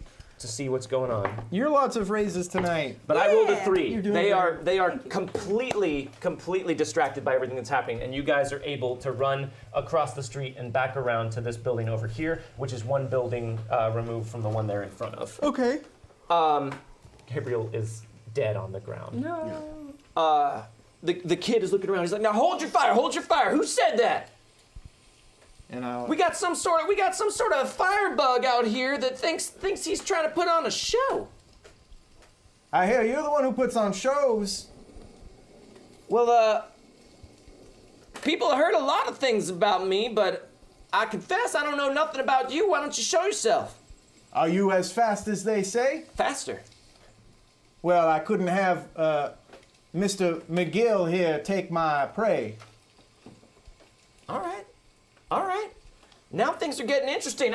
I must confess, I'm a bit cross with you for shooting Mr. McGill. He was mine to kill. Now why don't you come out and we'll see which one of us can skin our smoke wagons faster. Gross. I know, right? That's an So accurate weird. period term, but every time it sounds sexual. Yeah, it does. Can't get over that. And I will step out from the corner. And just the fire is just kind of causing this like weird haze. Are you thing. trying not to cough a little bit from the smoke? No, I'm used to it. Sure. Gabe is gonna kind of like push himself up like he's not quite dead and start like pulling himself over towards the side to like get out of the way. Probably like towards the other brothers. Toward the other brothers? Yeah. Okay. What? Oh, Mr. McGill, looks like he has a little bit of life left in him yet. What are you two doing? Well, We're coming up behind these guys. Okay, so you're creeping around to the back of the building. So at this point, you are behind the building here, and waiting for a time to sneak down the like by street behind it in order to get up right near to where they are. Okay. Well, yeah. Look at him crawl. Look at that. Look at I want to get as close as I can to one of them, just like with the Bible, as it's going to one on. of these guys. Yeah. Don't none of you shoot him. Don't let anything happen. You make sure he stays alive till I'm done with this one, because I'm coming after him next. This is all kinds of fun. Yeah. So I'll just kind of like get as close as I can, and then kind of act like I've like kind of fallen down. Okay, so you're just kind of panting and bleeding out over there. All right, stranger. What's your name?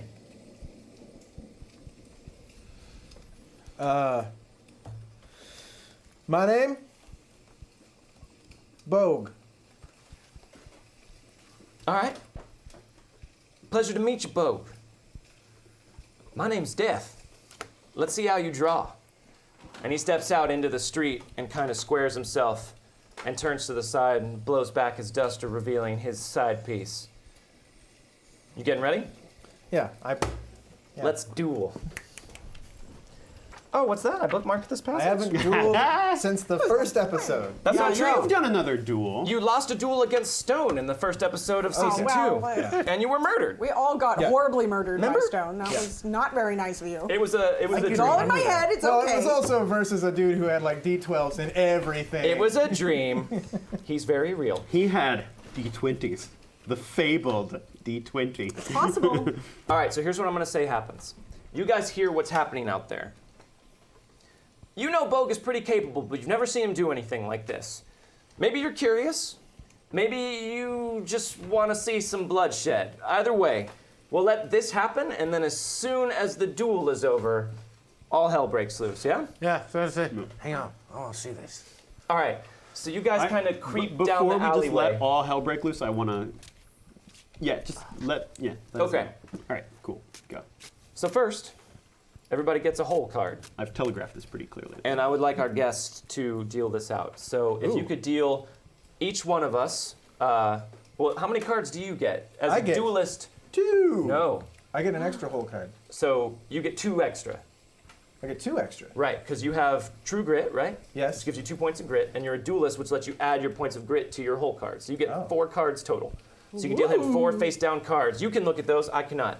Deal me 2. The kid is no duelist, although he is pretty quick. Okay. Take a second to look those over. You can show all of them, just don't show me. Show chat.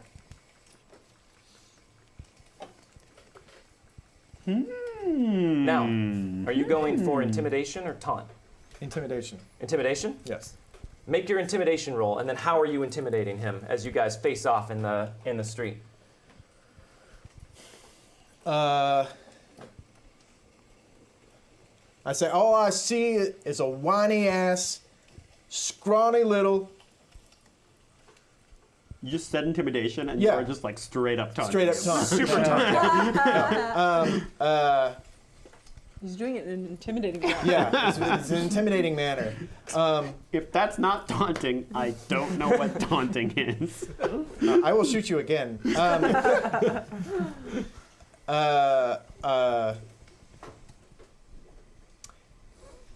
Scratch everything I said. Sure. Whoop, whoop, whoop. I'm sorry, I didn't mean to make you. No, no, that's great. Make me. Boop, second and it guess. starts raining. No,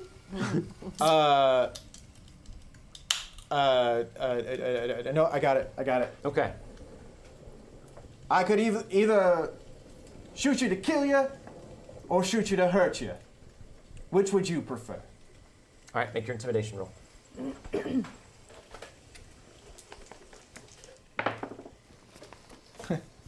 That was super good. It looks like a 3 and a 1 to me. Yeah. Maybe we're looking at different rolls. Can I re-roll? And if this is not good, can I add stuff to a re-roll? Yeah. Okay.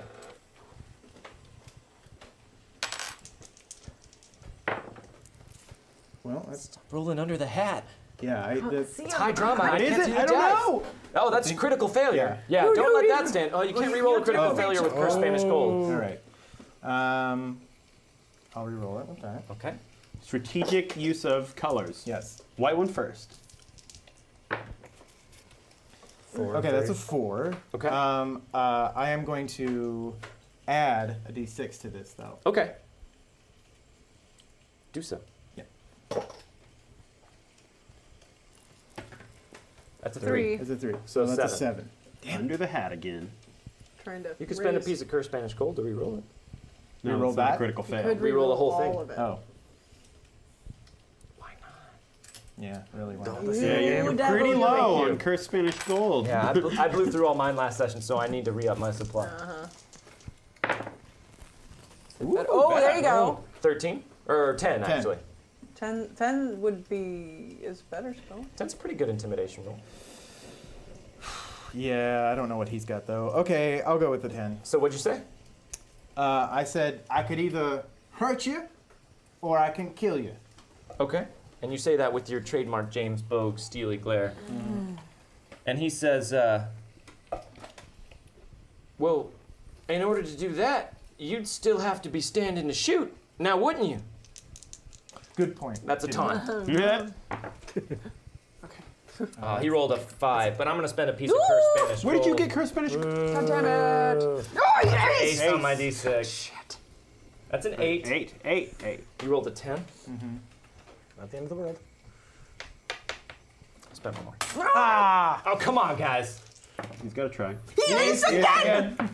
And again! God damn it! 14. Grace is in a 2. This happened last time too. That unnerves you just a bit. His ability to do this kind of makes you feel unsteady. So you lose your nerve, James Bogue, and you draw first.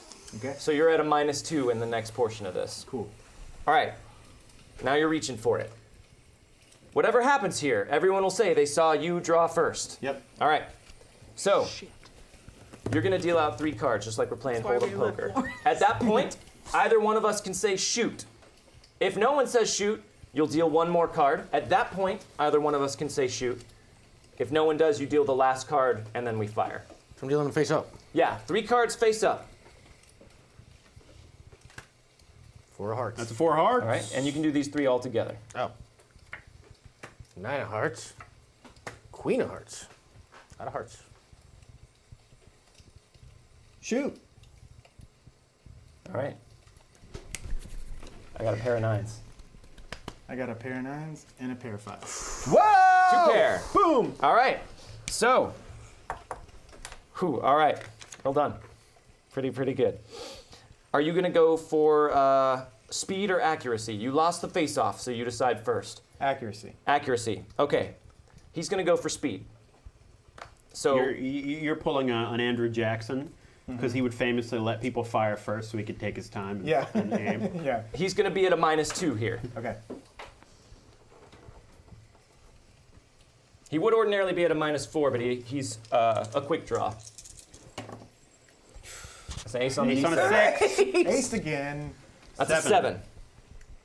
All right. He's going to fire. Okay. So that hits, but it's not with a raise.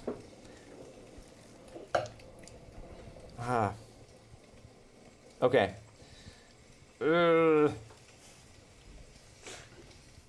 right. He's going to roll damage.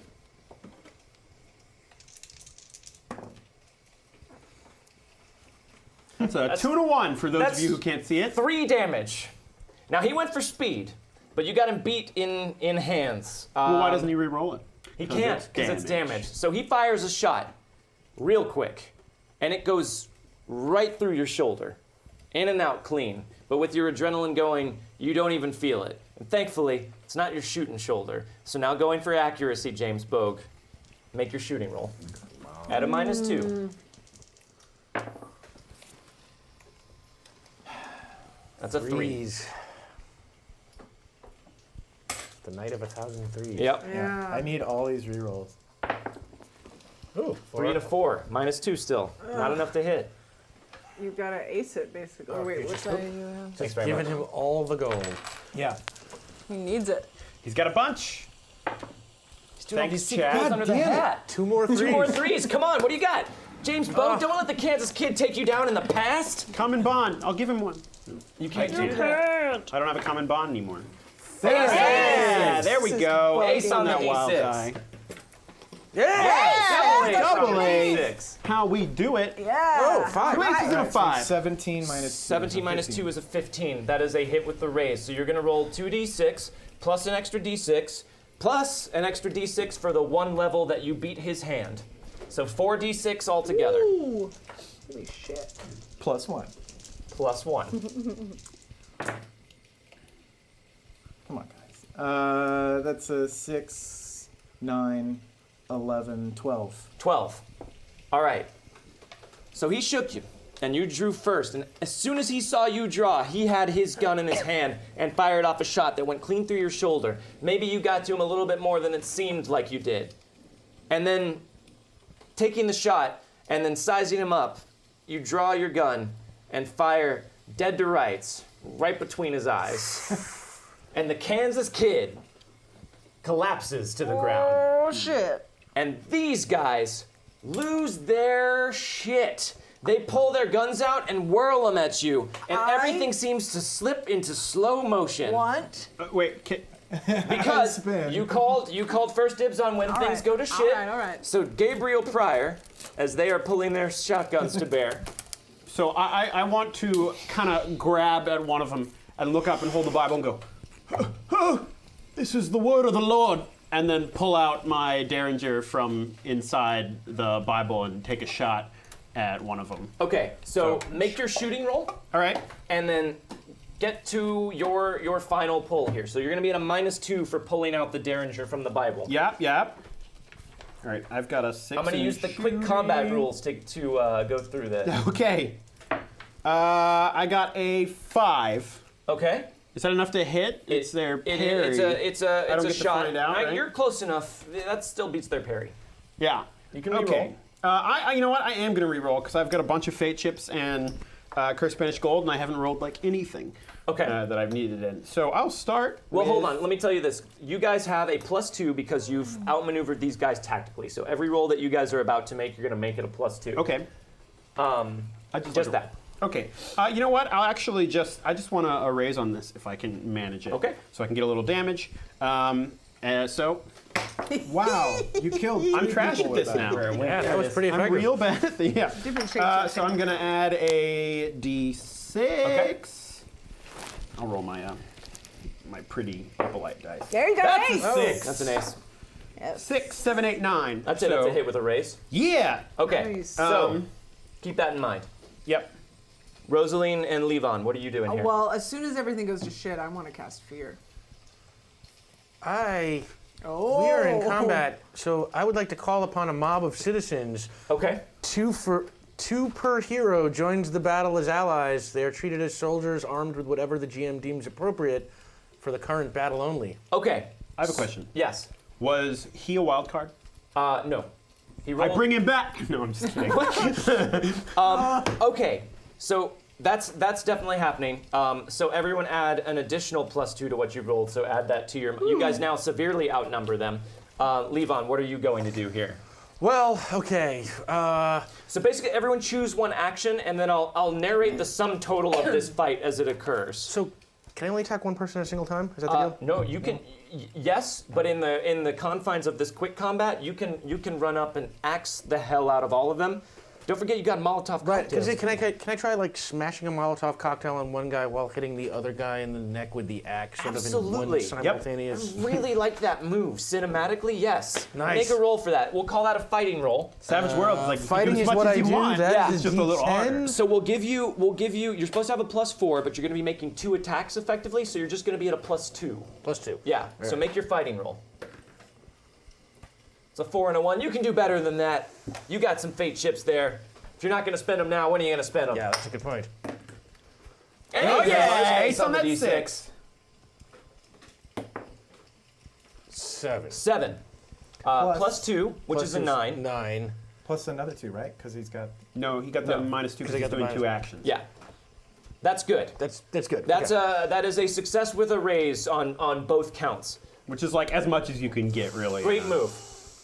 I want to cast fear on as many as I can get right here. Okay. Avoiding Thomas. Edmund. You can get 3 of them. Right. Okay. So make your spell casting roll And I'm going at to a use +4. points. Okay. Okay. Spell casting at a +4. So 11. 11. Success with a raise. Yes, Okay. which means that they. Oh, it's okay. This is you're But you're more all just- things happen. I know, They it's- get a -2 penalty. They're super to their scared. guts roll. Gun has already flipped back into the holster, and I'm pull out my pipe, light it, and start walking over to him. Okay. Cool. So we do crazy shit, and you're like, Fine. I'm gonna smoke. Yeah. Fire's behind me. I'm not looking at it. That's important. Yeah. That's very important. In the rain after Yeah. having just gunned a They man rolled down. a 3. I have to at least spend one of my fate chips Got on them. blood trickling down my shoulder. A 7. Oof. Here's what happens. So you gun down the Kansas kid right in the middle of the street, right between the eyes, and immediately all of the Diebold brothers, after taking just the briefest moments to register their shock, take their weapons and aim them at you. At that point, Edmund, up on this one that's closest to you, grabs him by the pant leg and says, what do you say to him? This is the word of the Lord. This is the word of the Lord, as he pulls out a derringer that he decides in that moment might be really cool if he named that derringer the Word. Yeah, I'm like, hey, I had an idea. Pulls it out of the hollowed out cavity in his Bible and fires a shot directly into that guy's chest. Now, a derringer is not a terribly strong gun, but at this close of a range, taking this guy by surprise, it blows him staggering back against the wall, and he slumps down, leaving a bloody trail behind him. Now comes the boogeyman from out behind the rest of the Diebold brothers, as out of nowhere, this crazed lunatic with a hatchet comes swinging out and axes one of them right in the back while he takes a lit Molotov cocktail and just smashes it over the head of the one next to him, whose head immediately erupts in flame as flaming bits of gas and debris go flying off on the other 2 brothers. And as if that wasn't enough, from out of the windows behind them, the windows come exploding out as this gigantic spectral jester just bursts out and starts screaming right behind them as the suddenly just straw that broke the camel's back, fed up civilian members of the town of Lawrence decide the Kansas kid, who they were all secretly watching from the windows of their establishments, just got gunned down, and they'll be damned if they're going to continue to live in fear under this thumb. Today, they are going to join the fight, and they burst out of their doors with whatever pistols or pitchforks or shotguns they have, and they open fire on the Diebold brothers. As you dive for cover, and James just stands there with his pipe lit and grabs Edmund by the back of the Can I coat. do a thing? Yeah. Well, after I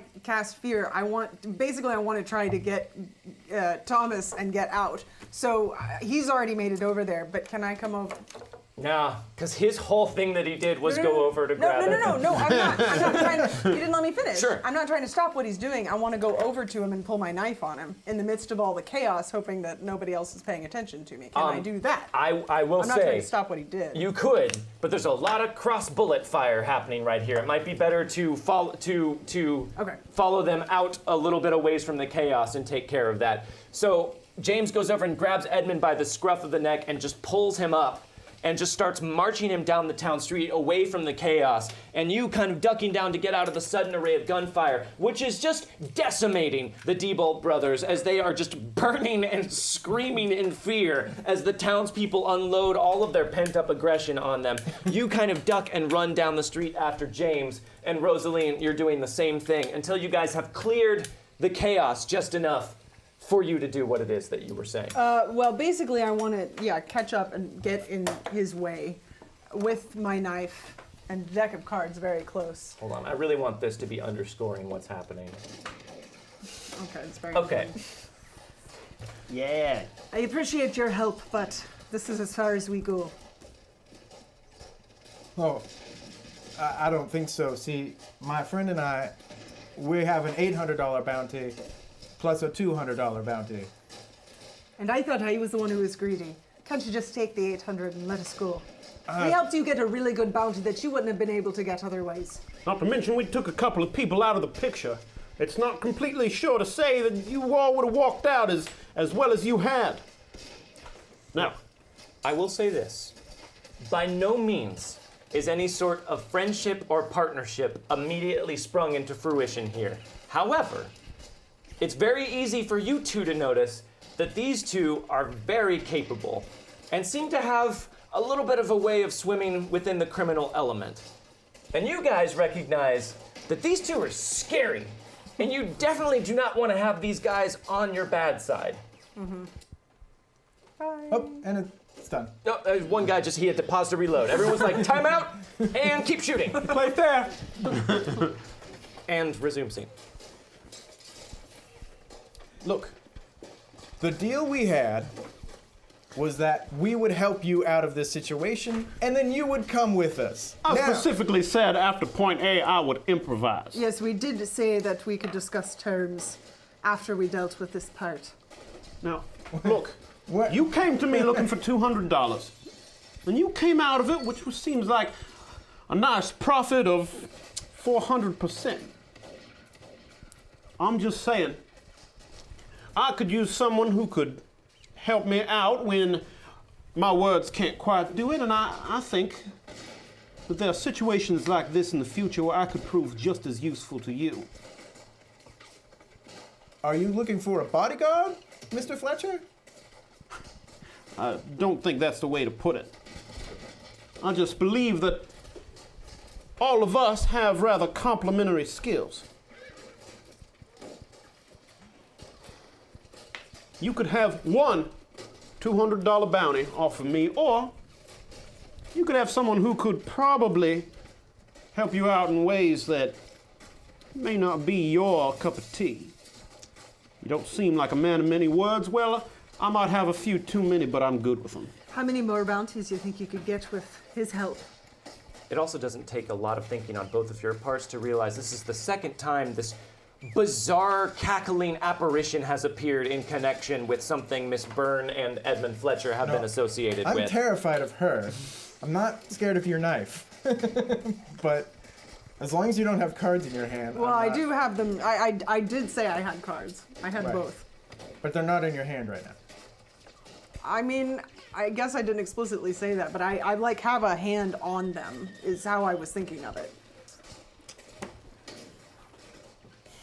I'm just got my eyes on her knife. I'd also like to point out that the citizens of Lawrence are just pouring round after round Yeah. into the dead bodies of the Diebold brothers. who are Eventually, the just... Marshal will come out and say Oh, something like, one of them gets back up. I think I'm gonna be okay. Yes, that's how you use an action card. We used them in tandem to kill them multiple times. the bounty on you is only going to get higher. Now, I could maybe look the other way on that, so long as you continue to work with us as we move forward and collect more bounties. But understand that if anything goes out of line, well, that bounty will be collected. Well, what do we get out of it? Other than you don't turn him in for the bounty. I'm just saying, if we're going to be helping you, we need to get paid as well. I have a feeling you two will figure out some manner of getting paid wherever we end up going. Well, yes, we're quite good at that, but I could always use a little more. Perhaps you guys can negotiate this on your way outside of town. I'm gonna go to the bathroom. I'm nothing if not I'm nothing if not a reasonable man. I'm going to go collect the bodies. Yeah, right? absolutely. So you guys wait until this rage fest of flying bullets has ended, and all of the citizens of Lawrence kind of all regard each other and see what madness has been wrought here, and they turn silently and head back to their lives. And you guys wait for a bit and go and collect the body of the Kansas kid and leave on while James keeps an eye on these two. You know, sure, if the Diebolt brothers need a few extra hacks just to make sure that they're well and truly dead, that's just being cautious. Probably a That's few just extra being small straightforward. bounties there too, you Right. know? Yeah, I probably take like a hand from each one of them and throw them in a sack just in case I gotta prove that I met them or Sure. someone. Well, I guess I wouldn't have fingerprints now. Yeah, maybe a head. Heads. Yeah, let's take a head, bag of heads. Sure. A bag of heads. No big deal. The old bag of head bounty hunter. And then You're you, a psychopath. and then you grab Oh, yeah. you grab the Kansas kid and just I'm basically like a serial killer masquerading as a bounty hunter. and then you drag his body down the Like street. Dexter, but It's exactly my Yeah, and you lash him up on the back of your horse. And all of you start to leave the town of Lawrence, heading further west, arguing bitterly about the terms of this we're arrangement. agreeing. We're agreeing. You guys are 100%. totally in agreement, but you don't think you are. Before we do that, we go back and get that box and put out the fire enough to get things. Sure. Yeah. Maybe the rain stopped the fire. Laverne was rain in there. stopped the fire. Laverne woke up from his like cupboard that he sleeps in and was like, "What in the hell? It's on fire!" Yep. He started putting that out, and you guys ride off into the west and into further adventures before we end up in Coldwater Creek. But meanwhile, back east, in a very ornate fireplace in a dark and richly appointed study, fire bursts to life, and the fire begins to scream, and the embers of the fire take on the disfigured face of the Kansas kid with a burning hole in the center of his head, and all he does, just this disembodied fiery face in the fireplace, is scream and scream until his voice goes hoarse. And a man standing in the shadows in a very nicely appointed study, smoking a cigar, just waits for him to finish screaming and says, "Now, Mr. Kid, is it, if you're quite finished, I have a few questions to ask you about a young lady that you might have had a recent interaction with. This is Quentin O'Loughlin of the Blackwood Society, and that was a little bit of high strangeness for you mysterious strangers in chat.